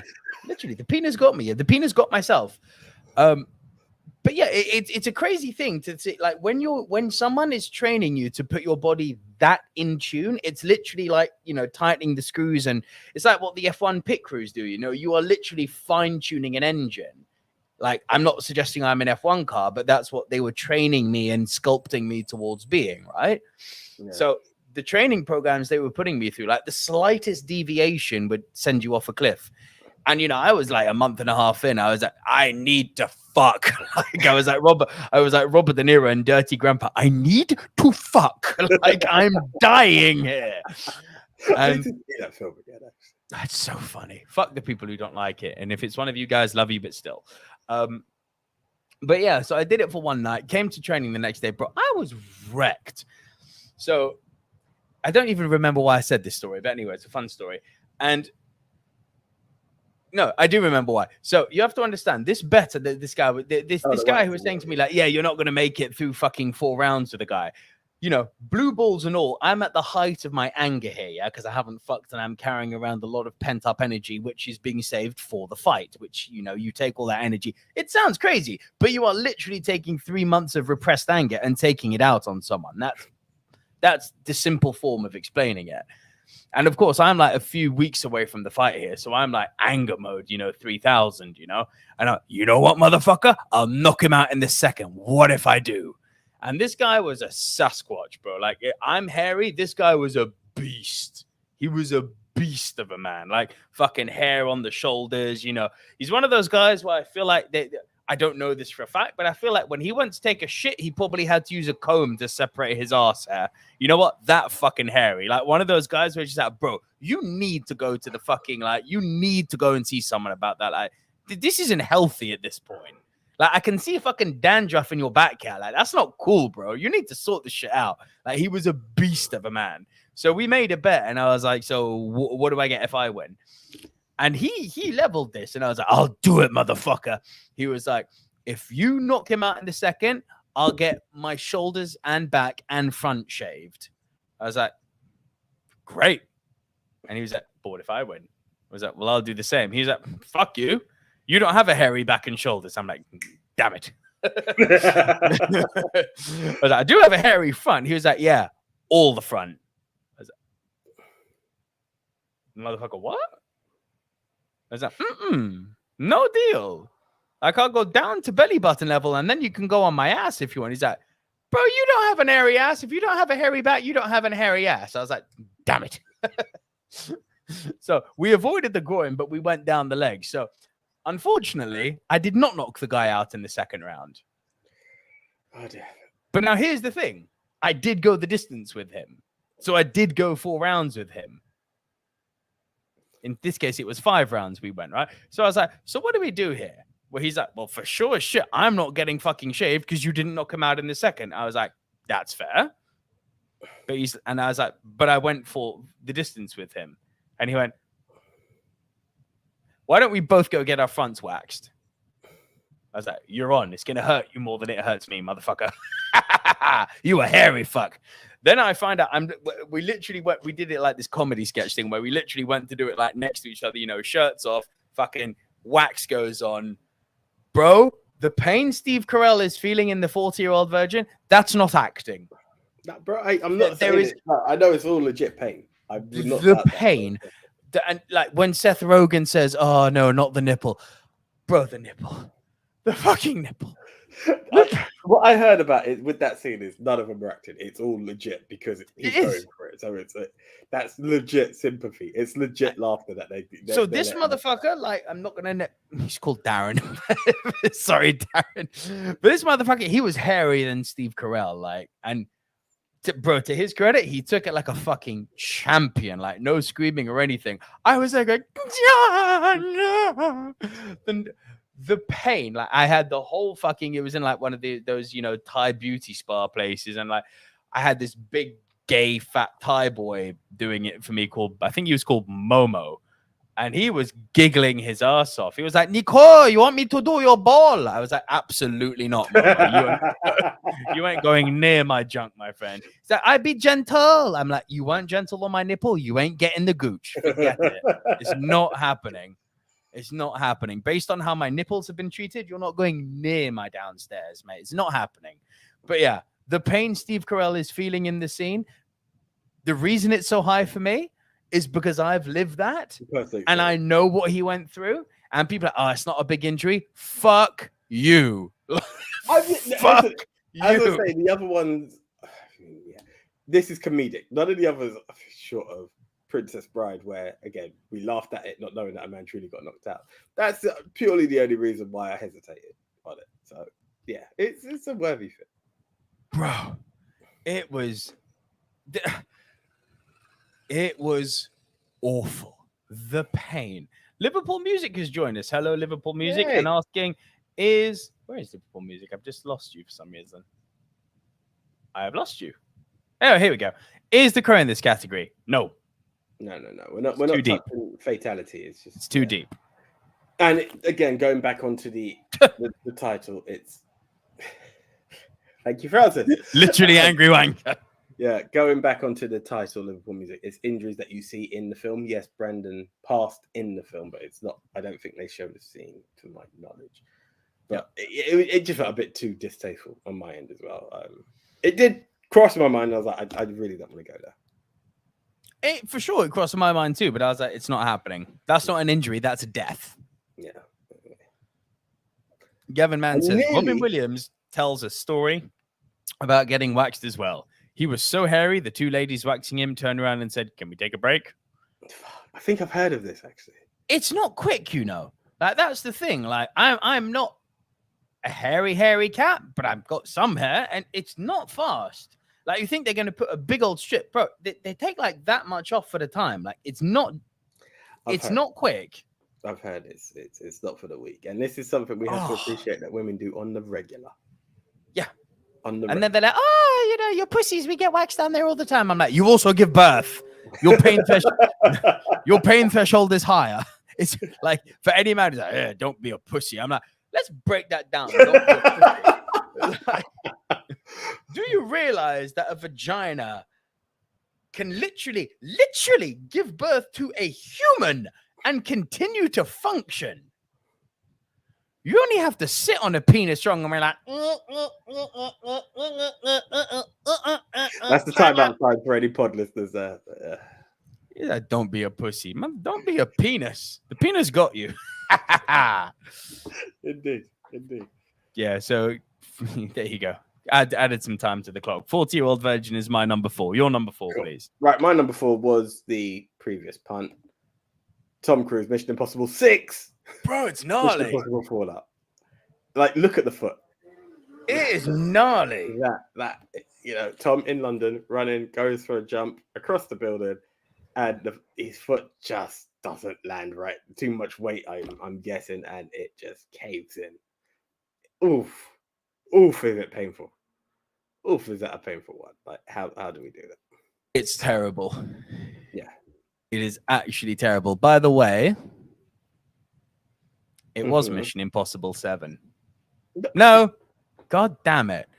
Mission Impossible 1 was 1996, 2 was 2000, 3 was 2006, 4 was 2011, 5 Rogue Nation was 2015, 6 Fallout was 2018. Bro, do you realize it's been 5 years since the last Mission Impossible and the next one comes out? There was a global thing that kind of delayed most stuff. So I know, but that's mad to think that, isn't it? do you know, I was looking at some stuff the other day and I was like, yeah, time flies by way too quickly. Way too quickly for certain Preach, things. my daughter's nearly a year old. Where the fuck did that time go? Bro. Like, yeah, it's just weird. It's weird what the concept of time when you get older and you start to look at stuff and it's like, oh, you know, in your head what was 20 years ago and what is actually 20 years ago? Mario. Yeah. The Mario meme. Bro, the Mario meme. That fucked me up, you know. I don't even want to get into like, I didn't want to, but I'm going to bring it up because it was just yesterday I ended up doing this same search and I'm just going to make sure I'm right in saying it. Go on. Yeah, we're just around the corner from like 20 years of Eddie Guerrero. That was 2005. Okay, it's not just, but it's a couple of years shy. It's yeah, just. That's as just as just. Fuck. Yeah, I was like, that doesn't make sense. But Again, again, look, nearly 20 years from Chris Benoit too. Yeah, not far off. Yeah. Jesus. Anyway. Yeah, the Mario thing we were talking about, by the way, it's like in people's head, like 20 years ago, Mario was still 2D side-scrolling. You would think it's Mario, Super Nintendo, not even Super Nintendo. Or NES. Game Boy or something. The NES. I would have gone to the Nintendo, that version. No. 20 years ago was Super Mario Sunshine on the Nintendo GameCube. How the Not even the 64. Not even the 64. Not even the 64. It wasn't even first generation 3D Mario. 20 years ago was Super Mario Sunshine. How the fuck is that 20 years old? I don't want to do this, but I'm going to. Yeah. Why are you doing this? Yeah. Metal Gear Solid was released in 1998. I know. That one I know. Still the best of the Metal Gears, by the way. I maintain that. Of course. But we're talking 22 years old. One of my all-time classic games is 22. How'd you do your math? 20. Oh, fuck off, 24. Again, it's that 20-year concept. It just seems too far. You're like, oh shit, no, yeah, we're even further than I thought. Yeah. Liverpool Music says, not a serious one, but the opening of American Graffiti when Toad crashes his bike may be the funniest on-screen injury. Disclaimer time. I have never seen American Graffiti. Cosign. We don't have to drink this week, AJ. Don't yeah, so Tom Cruise, that was your 4, yes? Yes, sir. All right. My number 3 was the punt. Rambo. Actually, I prefer your image. Let me get that one up. Where we at? Yeah. Here we are, bro. I gotcha. Nice. So this is actually insane. Do you know the full story of this? So he had a stuntman do the cliff jump and he was going to do the tree drop and he lands on the tree and like breaks. You know the jump from the cliff was him? No, I heard it today. I was double checking to find out what. But I double checked today. Who did you hear it from? Watch Mojo. Yeah, that's exactly. So here's the funny thing. Watch Mojo have like a few different injury things. And if you do the action movie one, they said he got the stuntman to do the main jump, but he done the tree jump. Well, at what point does it become the main jump and the tree jump? Bro, I was even like, how? Because what fucked him was the landing in the tree is what fucked him. Yeah, essentially that's what it was. I don't know how, because I was like, if he done the tree drop, like, where did they drop him from? That was my big question. I was like, okay, he got a stuntman to do the cliff drop. So what, was he just like hanging something? Like they had him in a helicopter and just dropped him? Like, okay, off you go, Sly. Like, the fuck? He might as well have done the cliff drop at that point. But that's what I read. To my knowledge, he did the cliff jump. Either way, he. How have we heard the different thing from the same fucking outlet? That is weird. It is weird as fuck. Anyway. Yeah. But yeah, it's like that scream, you hear that, ah! You know what? I love Sly Stallone's scream. About Sly that was even worse than that. It's like I think you can even hear him say like Jesus, like he really felt it. It's like yeah, he does. Jesus. Damn. That is a painful one. That is a painful one. It is a goodie, that one.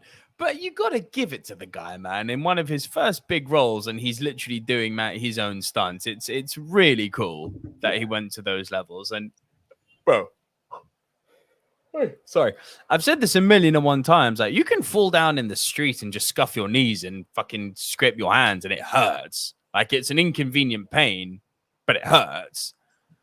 Yeah. Landing in a tree. It cannot be easy. That's got to suck. It's got to really, it's really got to take you to town. And to think that the tree is so strong that it had no give, that it fucked up your ribs. We appreciating this. It's not those little twigs that you take on the end of a tree and be like, yeah, I broke a twig. No. You know, sticks and stones may break my bones. That was proof. Literally. That was the fucking proof right there. Ouch. Landing in sticks after jumping from stones. Yeah. Literally. Real talk. Yeah. Pedro Sanctos says, saw Tarantino say in some interview, already you've lost me because Tarantino talks the biggest world of shit. He'd like to remake First Blood with Adam Driver and Kurt Russell as the chef. Now, I love that bit of casting. And as Pedro says, but of course he won't. Tarantino really, look, I love his movies, but he really needs to shut the fuck up about my next movie is my last movie. I'm going to do a Star Trek. I'm going to do a Rambo. I'm going to do something else. Bro, just do you. Yeah. Make movies, and when you don't want to make movies, stop making movies. Stop making this big hubbub about, I'm going to retire. Because, real talk, the only 2 people in Hollywood history I know who have retired and stayed retired are Rick Moranis and Gene Hackman. Yeah. And to be fair, Connery, when Connery said after League of Gentlemen, that's me done. Connery couldn't act anymore. He was... But prior to that, though, he did say he was done. I mean, Bruce Willis has had to retire due to illness. But I'm sure Connery could have still acted after League of Extraordinary Gentlemen, but the reviews, he was just like, I'm done. Essentially, I actually like that film. I had fun with it. This is one of those things in life. That's it. So that was my 3. Your 3? Right, in at number 3 for me. Where is my numbers here? Jesus Christ. It's above. Mr. Injury himself, but this one looked absolutely insane. Jackie Chan in Police Story. Now, apparently, if you see him sliding down here, he's sliding down a pole, but there are lights around this pole. Yes. So he's actually caught, like, the pole has been heated up thanks to the lights. So he got second degree burns. But it's as he falls down, he falls into a plate of glass and lands onto the floor. He also fucked up his pelvis. So it's like, once again, you could pick a Jackie Chan movie and pick an injury, really. But when I heard this one, it was like, not only did you get, but the thing is, the funny bit is that he gets back up because adrenaline was kicking. It's only as it stops, he was like, this is really hot. Yeah. Same as Tom in Mission Impossible 7. You know, after that injury, he pulled himself onto the roof and kept running, and then fuck off. Sick. Helping you out. Yeah, but that's the thing. These guys just keep going. I think, is it something Hong Kong or something? I can't remember the film, but Jackie, you can see where Jackie does that as well. Same injury as Tommy, jumps onto a boat or something and keeps on going. It's like, how do you guys do this? Adrenaline, motherfucker. Tell me about it. But when the adrenaline leaves, the pain, the excruciating screams these guys must give, I would not want to be in that room. Do you know what? I actually need to educate myself more on Jackie Chan movies. I've seen the Rush Hours. I haven't seen Police Story. I've seen 1 and 2. I'm aware that there's more. Police Story 2 was my first intro to Jackie Chan. My uncle had quite a martial art collection, to be honest, back in the day. And there was one film I always remember. I'm still trying to find it. Where I remember this guy like moving like a scorpion and shit. And I can't find it, but it was an awesome movie. It may have been Jackie Chan, but it was tops.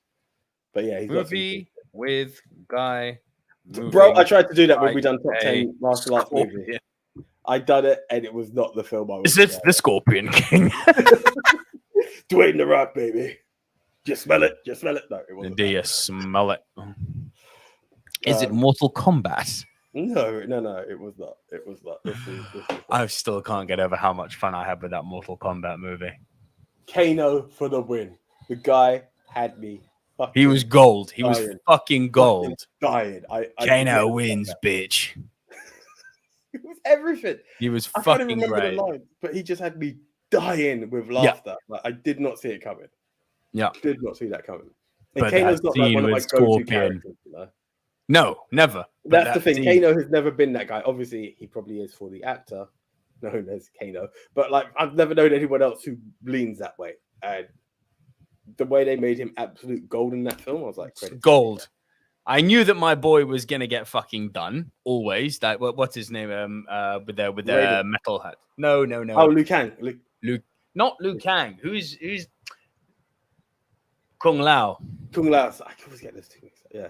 Kung Lao's always been my guy. I love him, but he's literally there for killing. Like in the stories, he always gets butt fucked, and it's like if you look at the lore, Kung Lao literally trains all of the heroes after Raiden. He's literally the fucking messiah, man, and he always gets butt fucked. Yeah. I love Kung Lao, but no, man, that last scene, I don't know why we're on Mortal Kombat. Scorpion Man, you and your walking scorpion, man, motherfucker. But bro, what have I always said? Any film is better when you add Hiroyuki Sanada, right? And just get over here. And then it's him. And I'm like, sorry, hey, what? You've just put Hiroyuki Sanada in a scorpion outfit? I'm yours for life. So take all the monies. Get all the money. Like, what the fuck am I seeing? Sanada-san with the spear. I'm like, stop.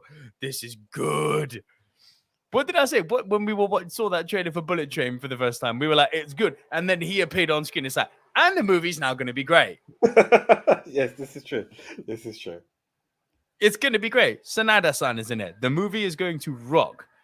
Word 789, I am with you. I want a Mortal Kombat 2 movie. Sub-Zero and Scorpion was the best fight scene I've seen in a while. It was fucking gold. It was so good. Yeah. Way to add to the conversation, AJ. Yeah. No. Do you know what? It was awesome. So something just came into my head, and it just popped into my head, and I was going to bring it up, and I was going to bring it the image, but I'll leave it for now. But yeah, he was absolutely awesome. The film was awesome. It was crazy fun. It was fucking awesome. Absolutely fucking awesome. Loved it. As always, cannot wait. Some things they shouldn't have done, like they didn't need to create this new weird fucking character who we literally didn't care about. Yeah, you could have just made the story about Liu Kang, as it always has been. But again, it was just weird shit. Like you could have he inherited the way of the Scorpion. Like it's in his bloodline. No, just a new character. Didn't need it. Just literally didn't need it. But yeah, it was fucking gold. So that was your 3, yes? Yes, sir. Yeah, that was my 3. Rambo, First Blood. What yeah. We printed it. Right, my 3. Where are we? No, that was Jackie Chan. Sorry, Jackie Chan. Sorry, yes. Yeah. Well done. We've talked about Jackie Chan and gone from Jackie Chan to Hiroyuki Sanada. Excellent. Not racist at all. Not at all. Japan, China, same thing, innit? Yeah. We didn't mean that, guys. We quite are aware. Teriyaki's not from China. No, Teriyaki's not from fucking China. That South Park episode, City Walking, City Sushi. It's so funny. Like the way they play on Western stereotypes of what we think Japan is and what we think China is and how we always get them mixed up. Yeah. Here's one. AJ, where's fried rice from? Don't do me that. Don't do me that. Don't do me Where's fried rice from? I'm going to go, and this is going to sound so fucked, right? It's going to go fucked. I'm going to say China because I brought my egg fried rice from there before I went. Good. Correct. All it's right. Chinese. Thank you. Very good. Where's sushi from? Japan. Very good. Where's teriyaki from? Japan. Very good. Where's soba from? Why are you trying to fuck me over? No, to be fair, you've done better than literally 99% of people, so respect to you. Soba. I believe it's Japanese as well, no? Yeah, well, respect. Well done, you. Fucking well done, you. Why, thank you. Chow mein? Chinese. Yes, my man, 5 for 5. Bump that fucking shit. Respect to you. Well, thank you, bro. Here we go. Silver screen dudes teach Far East cultures. Yeah, there we go. I mean, it does piss me off. You know, the same way that people get butthurt between like, here's the fucked up thing. Here's how fucked up we are in the West, right? It's like if some foreigner mixes up England and France, watch us lose our shit. Yeah. Or if you go across the Atlantic, mix up America and Canada. Oi. Ooh. Shit. Yeah. Even in intra-America, mix up the states. Like, mix up Texas and Arizona and watch the fucking fireworks even happen. The fact that you could call a person from New Jersey a New Yorker. A what? You calling me a New Yorker? This is it. But then we get Japan and China mixed up. It's like, they are so different, it's ridiculous. Yeah. Like, now that's some next level racism. The people are like, oh, they're not as different as England and France. Are you kidding me? Do you know how much interbreeding there's been between England and France in the last 2,000 years? Like, even our queen is a fat little Fraulein sitting on her throne, although she's not so fat. She is, though. She's German. I'm aware of this. I'm just saying the way you word shit. That's why when Harry was wearing a swastika, I was like, well, okay. Okay. Just acknowledging his granddad. Jawohl, mein Ginger. Because you were expected in Mein Kampf, weren't you, son? There we go. Jesus Christ, let's move on. This Anyway. Good Lord. That just took a weird... Yeah, Gavin Mann's right. Even the North-South divide in England. I mean, shit, Gavin's in Scotland and... Yeah. Christ, man. Ooh. Colorado and Wyoming, US states. There you go. Pedro Sancto says, Jackie Chan should be our concours here. Yeah. What is our concours? I think it's meant to...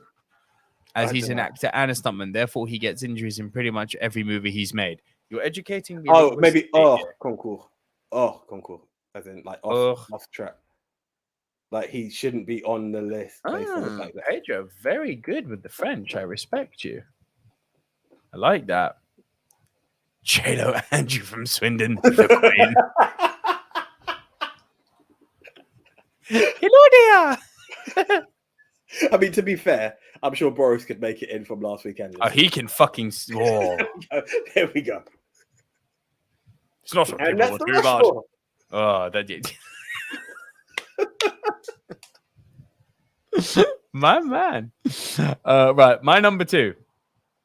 Let's go with Jim Caviezel in Passion of the Christ.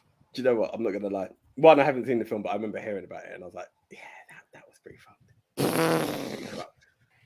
Bro, it's raw. It's rancid. Like, there's a scene here in the movie which everyone remembers. It's when Jesus is getting whipped to fuck, right? And, you know, he's praying, you know, Father, give me strength, yada, yada, yada. And then what the Romans do is they mix up. They go from just like the whips, and you know what the difference between a whip and a flail is? They bring out the flails, and one of the actors like hit the flail too far, and there's a scene in the movie where you see the flail get embedded into the back and rip out chunks of flesh. That shit happened. Sorry. Like when you see this movie and you see the pieces of flesh being torn from Jim Caviezel's back, that shit happened. In fact, why the fuck is this not my number 1?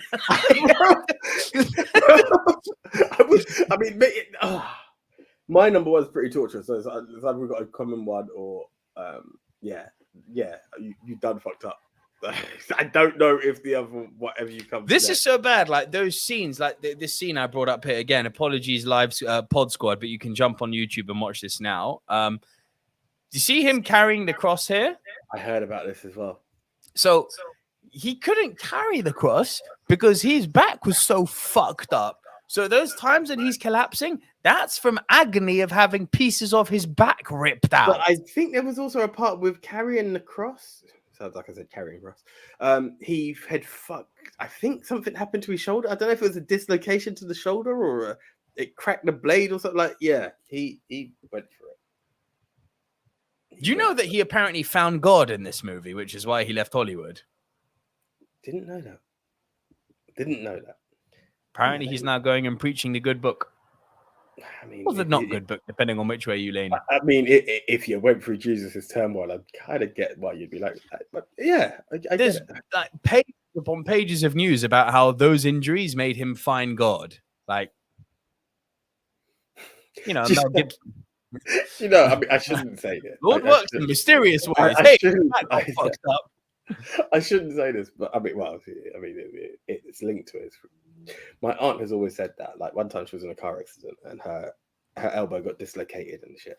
And she always says, that day I saw the God I was serving. And that's probably what happened to him. Like, when getting whipped like Jesus, he probably saw the big man himself and was like, okay, I'm done. After this movie, I will pick up the good book and keep moving. But yeah. It's fucking crazy, man. Jesus. Yeah, I think you kind of like... Pedro, to answer your question, so the difference, so a whip is obviously, you know what a whip is, yeah?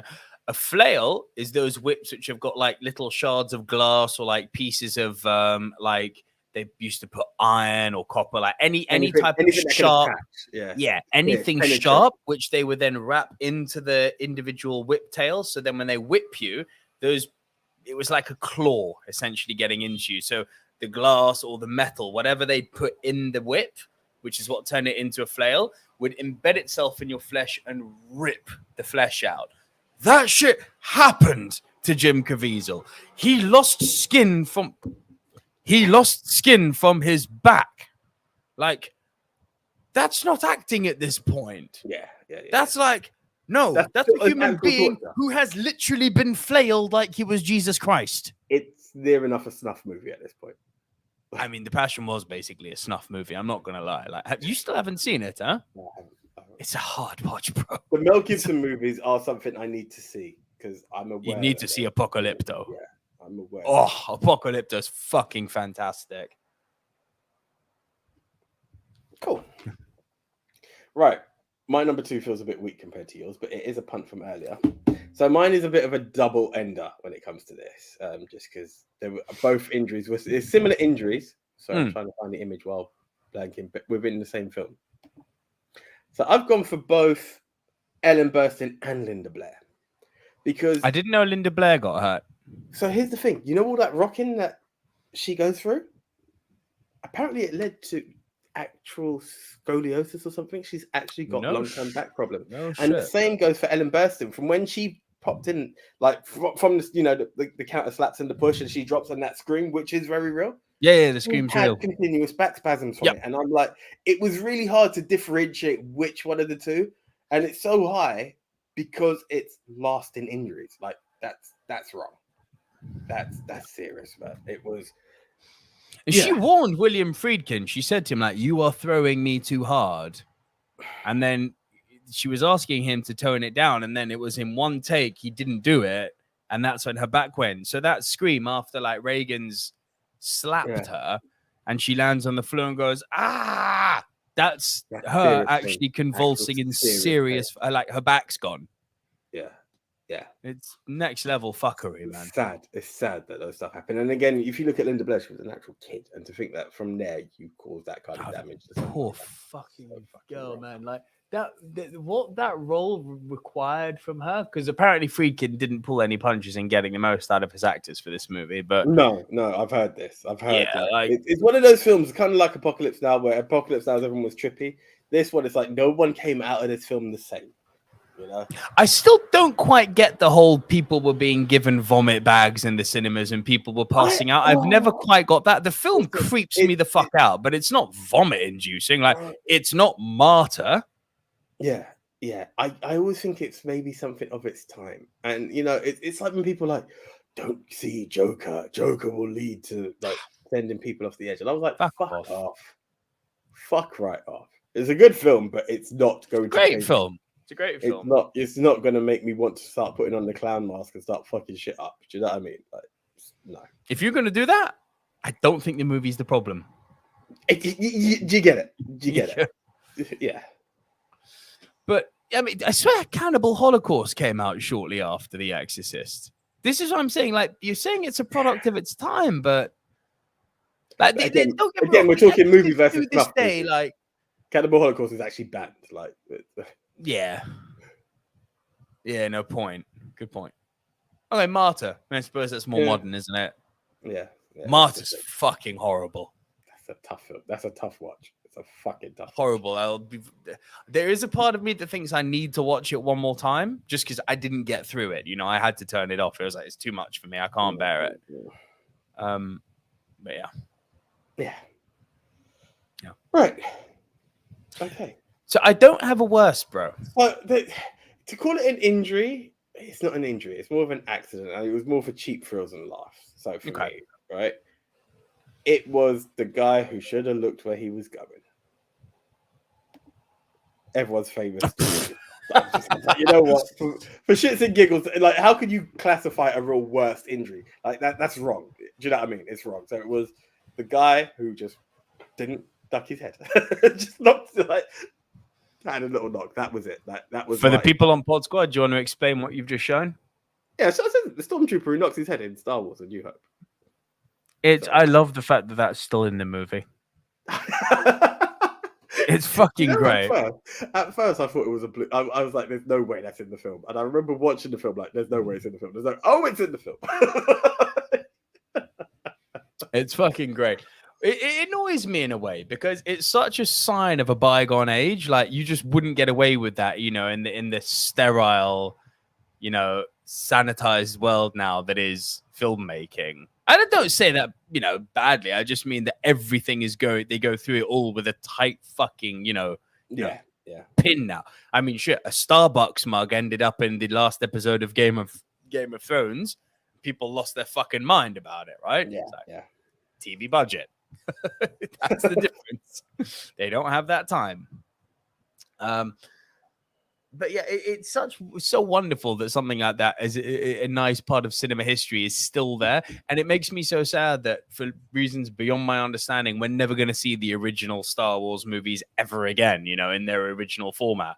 All of those redigitized things, which were never in the originals, that was George Lucas's condition for selling it to Disney. It's like, I'll sell it to you, but you're never releasing the original stuff again. This, what I'm selling to you, is how I envision the movie. And that's what I want people to consume forever.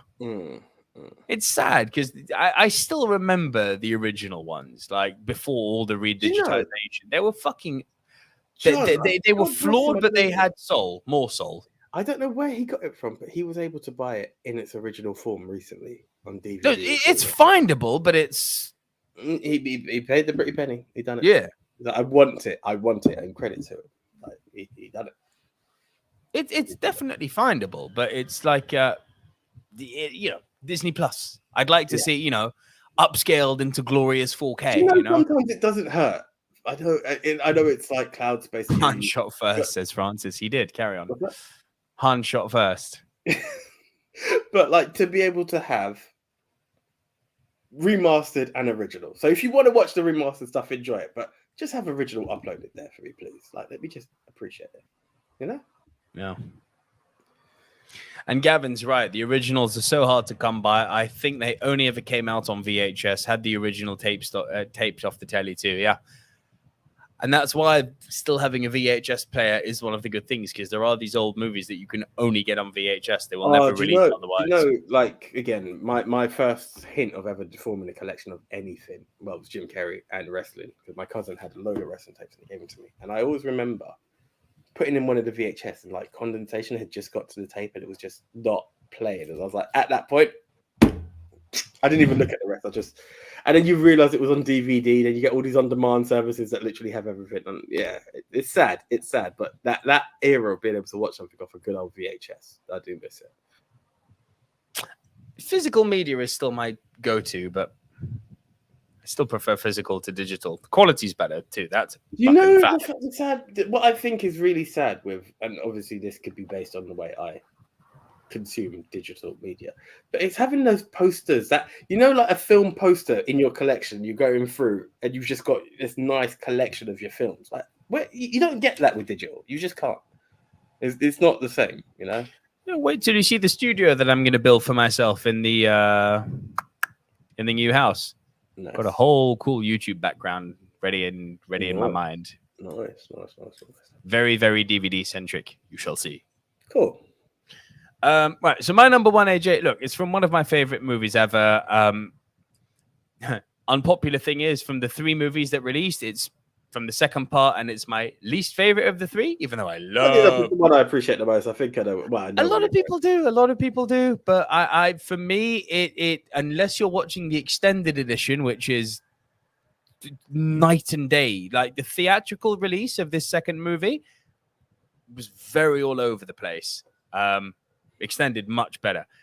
You've guessed it now. I'm talking Lord of the Rings. I'm talking The Two Towers. Viggo Mortensen breaking his toe as he kicks the helmet. Now, why have I put this in at number 1? Just because it's so organic. It is so organic the way that this all plays out. It's the difficulty of this trio of man, elf, and dwarf running for days and days and days after the Uruk-hai, exhausted, finally finding their prey, to find them burned and the hobbit seemingly dead. It is such a natural reaction for a character like Aragorn to kick a helmet and then just do this. This. I can't go louder because my daughter's sleeping in the other room, innit? But like to have this loud scream, which on screen it looked like just pure frustration. It's like it was real. Have you heard about how it was like that was like the 5th take or something? Obviously, yeah. You've obviously listened to director's edition and everything on this, but yeah, I'm just going to shut up. But for those who aren't aware, like Peter Jackson had a few takes, and Viggo Mortensen had done pretty good on the 4th. He's like, well, you know what? He's getting there. Let's ask him to do a 5th one. And then it's at that point the guy breaks his toes, 2 toes if I'm not mistaken. Yeah, Correct. 2 toes, 1 for each tower, and like literal. They were like, yeah, he's got it. And that's because it was actual sheer visceral pain. Like the dude actually went for it. So, yeah. Found out something today, which considering the Lord of the Rings mark that I am, I'm very surprised I didn't know this fact earlier. And I only found this out while looking for this image that I showed now. Do you know who they originally had planned to play fucking Aragorn? And the movie would have been so different if they'd gone down this route. Go. I think I heard it, but go. Nicolas Cage. I don't know if I heard that. No. Can you imagine Cage? Like, I can't. No. I don't. Do you know what? And I say this in the. We're taking the hobbits to Isengard. I don't think it would have been taken as seriously. No. It may have killed the franchise. Like, yes. It would have diminished it, and that's with respect to Nicolas Cage. But it's just some real. His voice is so unique that it can't be applied everywhere. Nicolas Cage. Yeah. I've got to work up my Cage. Actually, I want a bit Sean Connery there. But he's got that very kind of almost gummy back of the throat voice, doesn't he? Yeah. And it's like,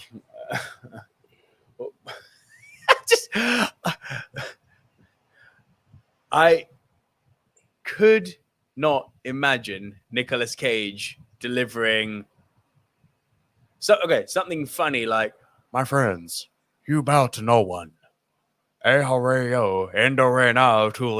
like hearing Nicolas Cage speak Elvish would have just made me go, this don't work. And while you're taking the ring, don't forget the bunny.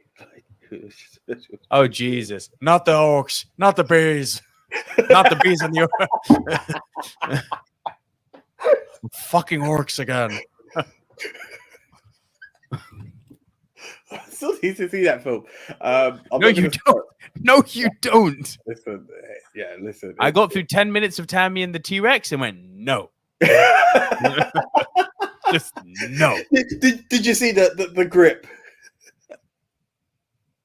That's when I went, no. Piss poor movie. Piss poor. I still don't think it's as bad as Velocipasta.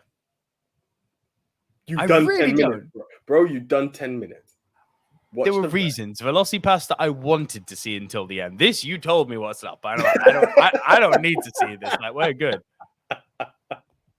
Okay.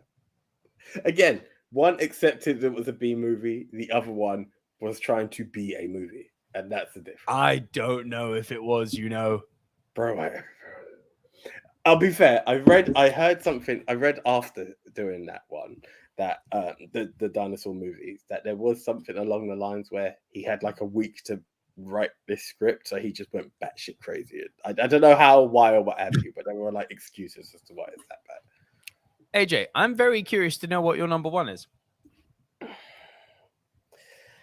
I think this one it's really intense. George Clooney, Syriana. I do not care for that movie in the least. So I've seen it You're once. You're aware of what happened. I'm not. I am not aware of it. So It you know, bored there's me that within fight an inch scene. of my life. This film. You know, there's that torture scene, and they're beating him up, smacking him around, and then they kick the chair.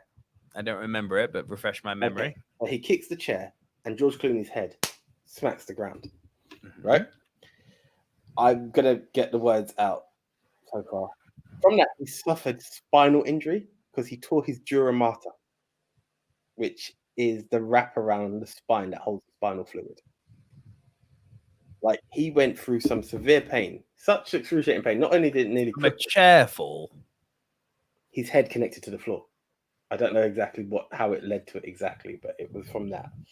And it was such excruciating pain that George Clooney nearly was nearly paralyzed from it, but also he recalled being in so much pain he nearly committed suicide over it. And when I was like hearing how Shit, the thing was, like, it was excruciating pain. He was ready to end it.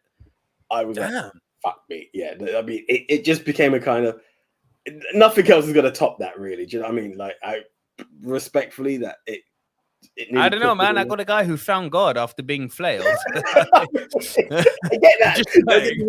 Don't get me wrong. I'm like, this is a second. Like, these are like, in a world where I don't know if it feels kind of wrong to Rushmore. But those are two that are pretty much cemented into me. Like, it's there, you know. I guess. Do we go in terms of their gravitas for the Rushmore?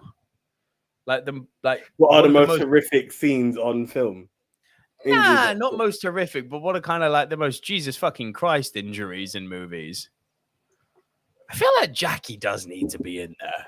Well, but unless he's hors concours, which case you're like, he could be hors concours, I guess. Yeah, but that was the one when I heard what he went through and the fact that it nearly crippled a guy, and yeah, he was ready to end it all because of the pain. I was like, I can't. Where did you find out about this? So I heard about the injury again. When you start reading it and you see what's what, and I read it, and then like multiple, like I was like, did this happen? And even Mojo was like, they had it as an honorable. And I'm like, what exactly happened? But I can't remember where was it Looper? I read it before that he went through the Looper. pain. Yeah. But if you read on multiple, you could literally put in like George Clooney head injury, Syriana, and there are multiple articles. I think there was even headlines of how bad it was and stuff like that. So damn, yeah. I was like, damn. Do you know here's an interesting one. I had yesterday morning. I was in the gym, and one of the podcasts I was listening to while working out, they were discussing like it's a stupid show because I listened to it for pure mindless entertainment. Like their show's all about dream casting, which in itself is fucking dumb. We do it sometimes, but the idea of dream casting is moronic because it's like any actor worth his socks can play any role. Yeah. People are like, oh, but he doesn't look right. It's like bullshit. Colin Farrell was the Penguin. Like, just shush. Like, Andy Serkis was Gollum. Like, any actor can look like anything now. As well as Caesar. Charlize Theron was the monster, you know? It's like, come on. Like, the whole actors don't look a certain way. Come on, fuck off. Unless you're going to give me, like, literally, like, a black or a ginger James Bond. Aside from that, I'm like, you kind of get a free pass in life. Yeah, I fucking said it. Sue me.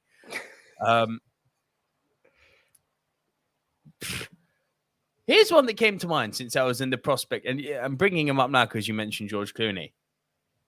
You know how they're going to redo X-Men? Well, they are going to redo the X-Men, right? And I don't mean actually seeing him. I mean doing this, having his voice and kind of his movement and facial expressions, kind of like they did with Josh Brolin and Thanos. Like, it's CG, but you can see Brolin in there. Yeah? Yeah. Clooney as Apocalypse.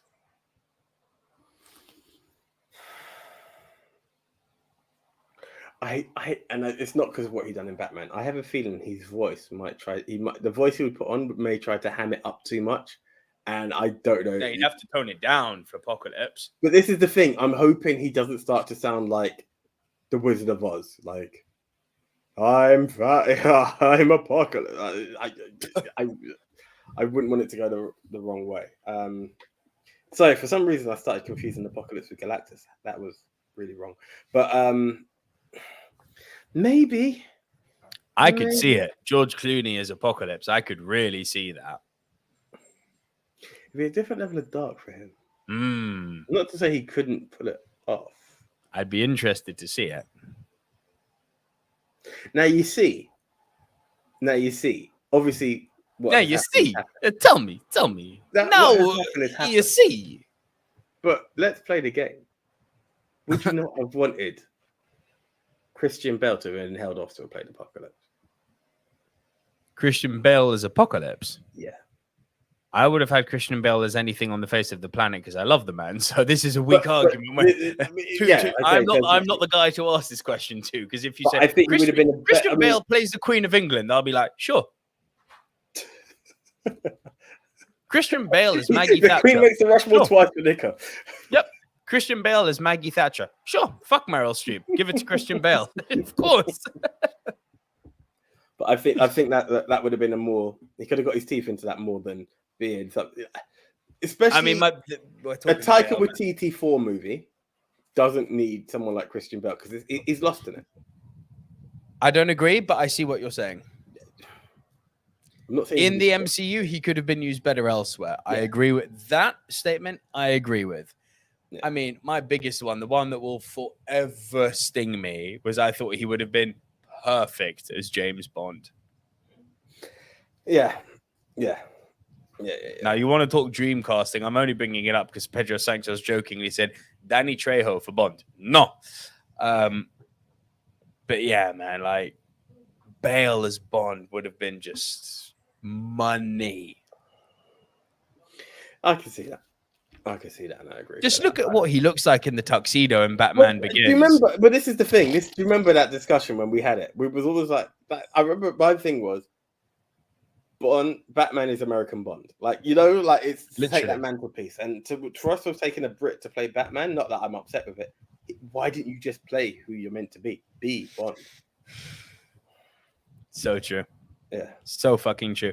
By the way, guys, while we're effing and jeffing, dilapidating and debilitating, could everyone please start dropping their Rushmore of injuries down in the comment section down below so we can start going through them and have our opinion informed?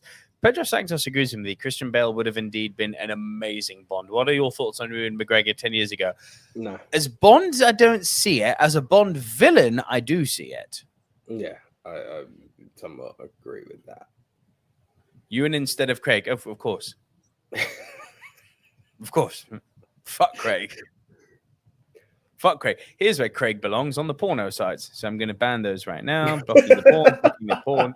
I mean, he likes to flash his fucking computer-generated six-pack, doesn't he? Go to fucking Pornhub and start a live cam, mate. Fuck off. It's where you belong. Clearly, the porn's heard me. It's not going away, despite me blocking. It's a weird one now. Madden keeps popping up, and I'm still 50-50 with Madden. I am 50-50. Who? What's his first name? Richard Madden. He keeps popping up as Bond. Yeah, for sure. I sometimes I'm like, yeah. Other times I'm like, seems just slightly off. It'd be nice to see an unknown take the mantelpiece. I mean, Craig Bill was the Star. Relatively unknown. I mean, the role definitely made him. Yeah. The role definitely made him. Look, I'd be open to an unknown. I don't want them casting against type for the sake of it. Don't cast the short guy. Yeah, Tom Holland and Taron Egerton. Don't do that. I love them both, but don't do it. Don't cast someone who's in his 50s already. You know, I want this person to be around for the next sort of 10 to 15 years playing Bond. Jamie Dornan still works for me. Nah, fuck you with that noise. I don't think he's a shit actor. I just think he's been in shit roles. I don't think he's a shit actor. I don't think he should be Bond, though. You don't? James Norton. Too close to a redhead. I mean, technically speaking, Michael Fassbender's a bit of a redhead. You know, when he's got a beard, he's got a ginger beard. So like, and I'd advocate for Fassbender being Bond. I guess my only issue with Fassbender is that I think he's getting on a bit now. Gavin Mann says Austin Butler. I don't know because I haven't seen Elvis yet, so I couldn't. No, but I wouldn't. I'm sorry, I can't advocate it. I know it goes back to my previous argument. I wouldn't want an American to play Bond. No, I can't. Hell no. Hell no. Having an American play Bond is nearly as painful as having American pundits like Robert Meyer Burnett and John Campea comment on Bond about what Bond should be. It's like, it's really cute that you think you know what Bond is to the British, but shut the fuck up. But it just you can't do it. It feels right. Boris Johnson's going to be looking for work soon. Bond villain, Bojo. Mr. Bond, I'm glad you turned up. No. What we really want at Spectre, Mr. Bond, is to save lives and protect our interests. Oh, I meant NHS. Cunt. I'm clapping for you, Mr. Bond. Do you like me? Do you really like me? Fassbender's time for Bond has passed, unfortunately, unless it's a one-off film. I agree with that, and I don't think we should be doing one-off Bonds. He needs to be a franchise player. It is. Listen, I do not envy them in the task they have because you've got to find something like they could. I don't know if they're going to reset the timeline. But it has to. Unless Bond magically survived, which would be the biggest fuckery. I mean, the other side of it is you don't want a woman. No. You do a bit of a Terminator. What was the last film, Dark World, where you just like, we continued from here. We're continuing from where Pierce left. Very good. Continue from Die Another Day. Yeah. Craig never happened. Very good. I like that thinking. Fuck Craig.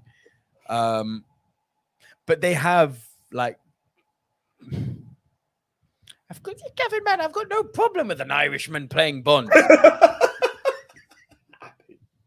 It's fine. No, Pierce Brosnan, how could he have a problem with an Irishman playing Bond? This is what I'm saying. I've got no problem with it. Pierce is my guy, man. But an American playing Bond,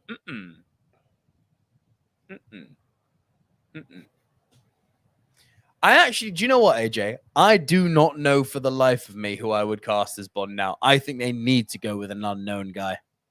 Yeah. Nico Lurot as James Bond. I'd love it like one damn right. Guys, so this is a solo Rushmore because Nico's out, filming at Pinewood. Yeah. Do you remember how we said blonde shouldn't be Bond? A blonde shouldn't be Bond? Well, guess what? Well, fine. I never said that. Pedro Sanctus says, what do you mean you don't envy them? They're coming from such a high with Brosnan to this shitstorm with Craig. There's no one like Brosnan out there, unfortunately. Yeah, I agree. That's what I mean by I don't envy them. I think they've got a real problem about who they cast next. Big Tone as Bond. Big Tone is a Bond villain. Big Tone is a fucking Godfather-like Bond villain. You could just imagine the voice. Shaken, not stir. God, Francis. Taking this with a new level of love. But yeah. Pedro Sanctus says, what are your geographical rules for Bond? No one beyond Ireland, no one south of Devon, and no one east of London. That means no Essex. Everyone else is okay. Could you imagine? You're right, Moneypenny. What, darling? On it like a car bonnet, ain't we, Miss Moneypenny? Fuck right off with that. Oh, what is that twat on EastEnders? Australia and New Zealand, no. Oh, God. I used to like him before. Could you imagine them casting Danny Dyer as fucking James Bond?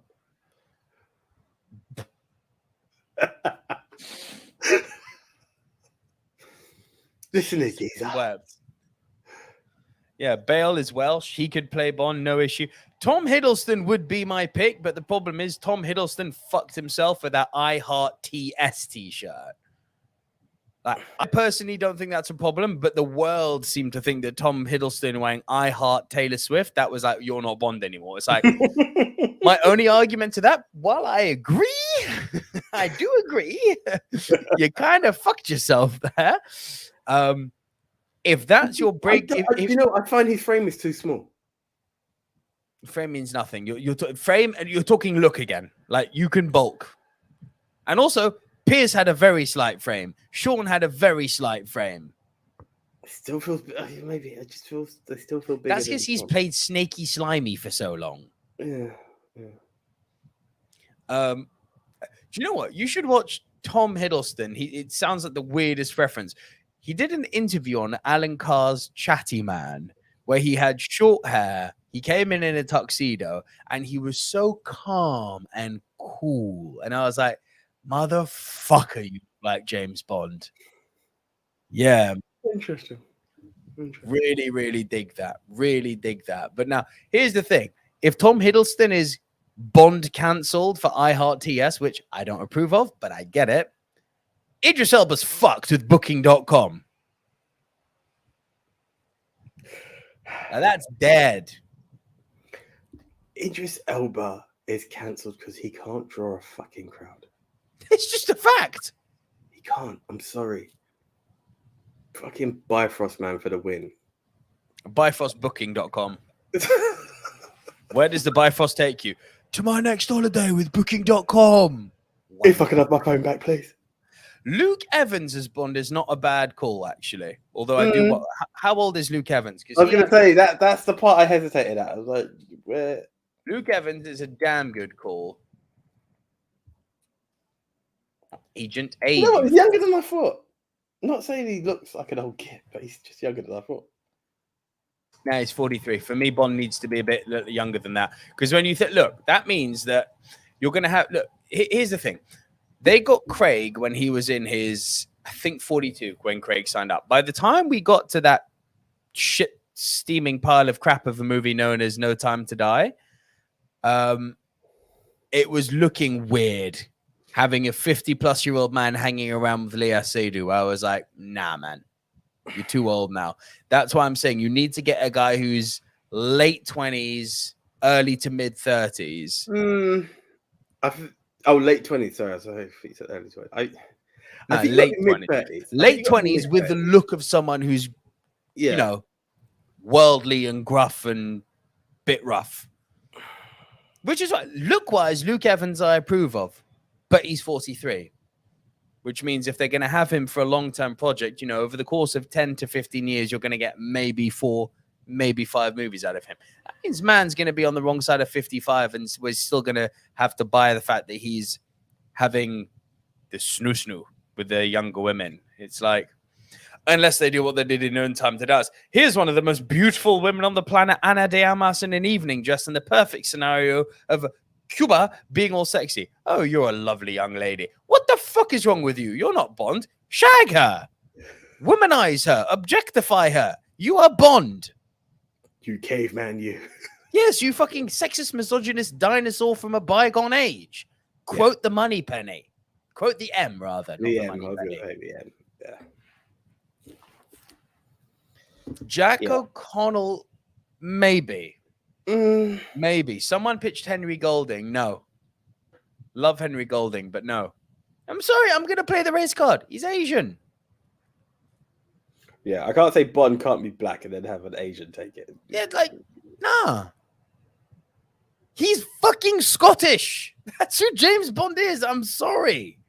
Can we just... I'm not saying you have to get a Scotsman, but that gives you an idea of the man's ethnicity.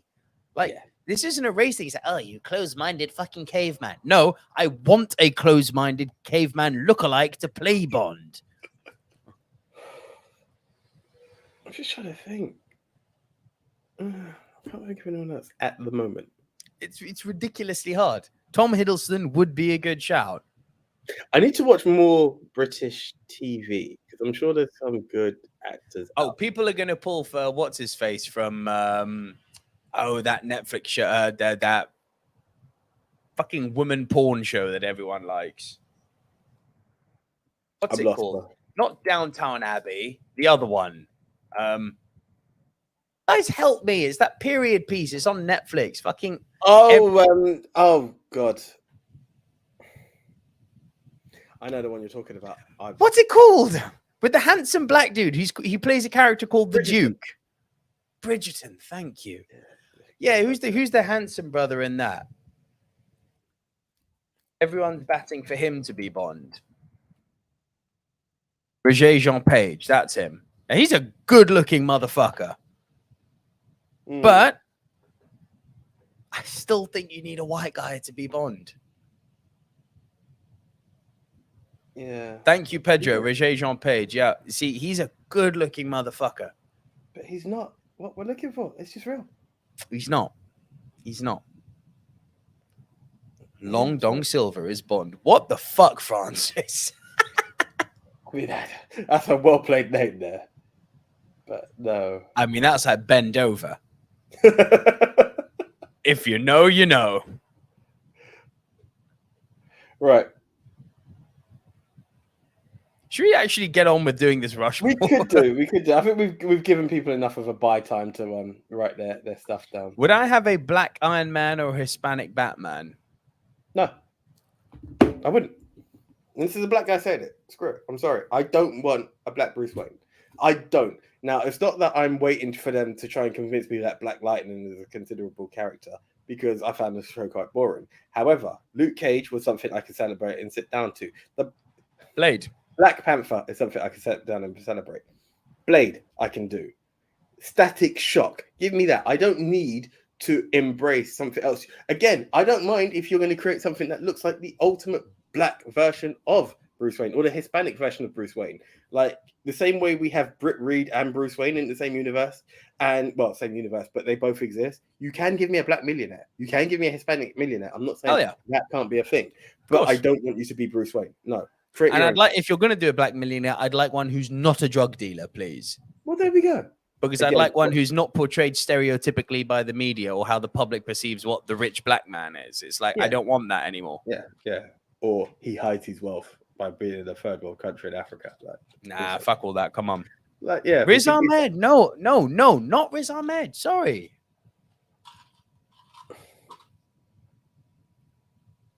It's a nightmare situation they're in. I don't know who's around. They're gonna have to find an unknown, I reckon. They have to. Regé-Jean Page has announced as the new James Bond. Nick Cage is Bond. Yes, Francis.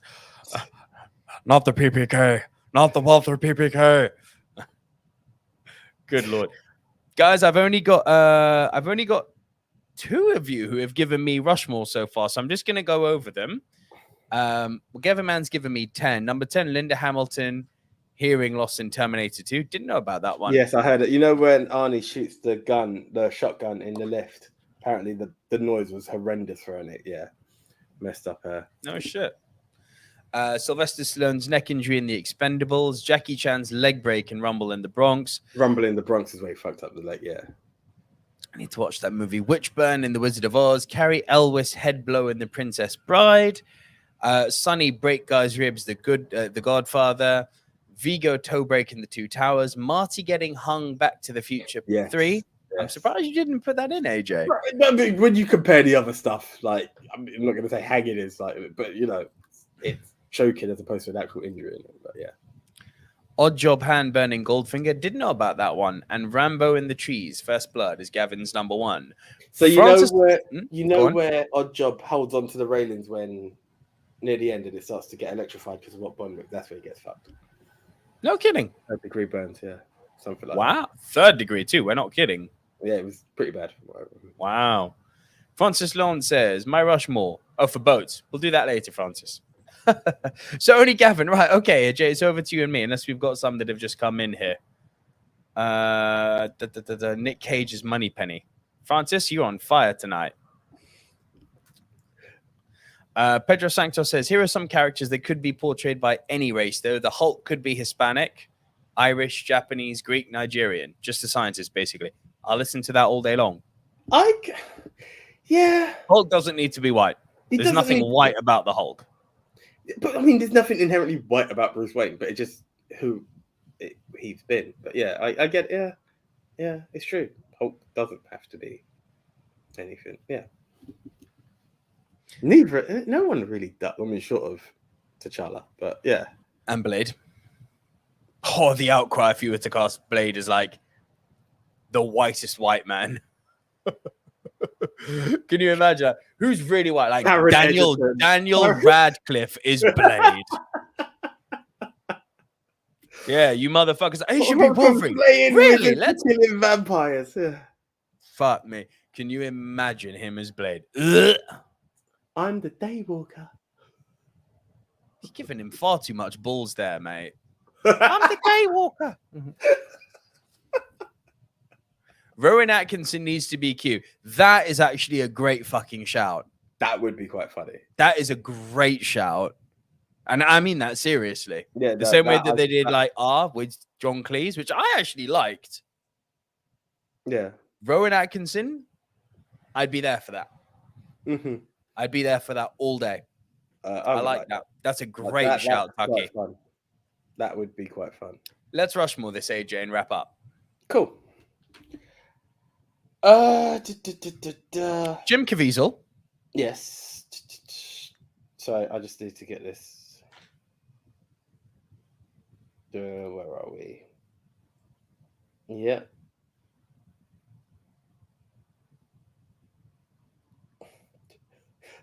I feel very South Park. I'm putting the passion. Right. You've seen that episode, have you? I have, coincidentally. I don't know how. AJ watching South Park. No, but this is something I came across before. I don't know how. Müssen die Juden is ratten.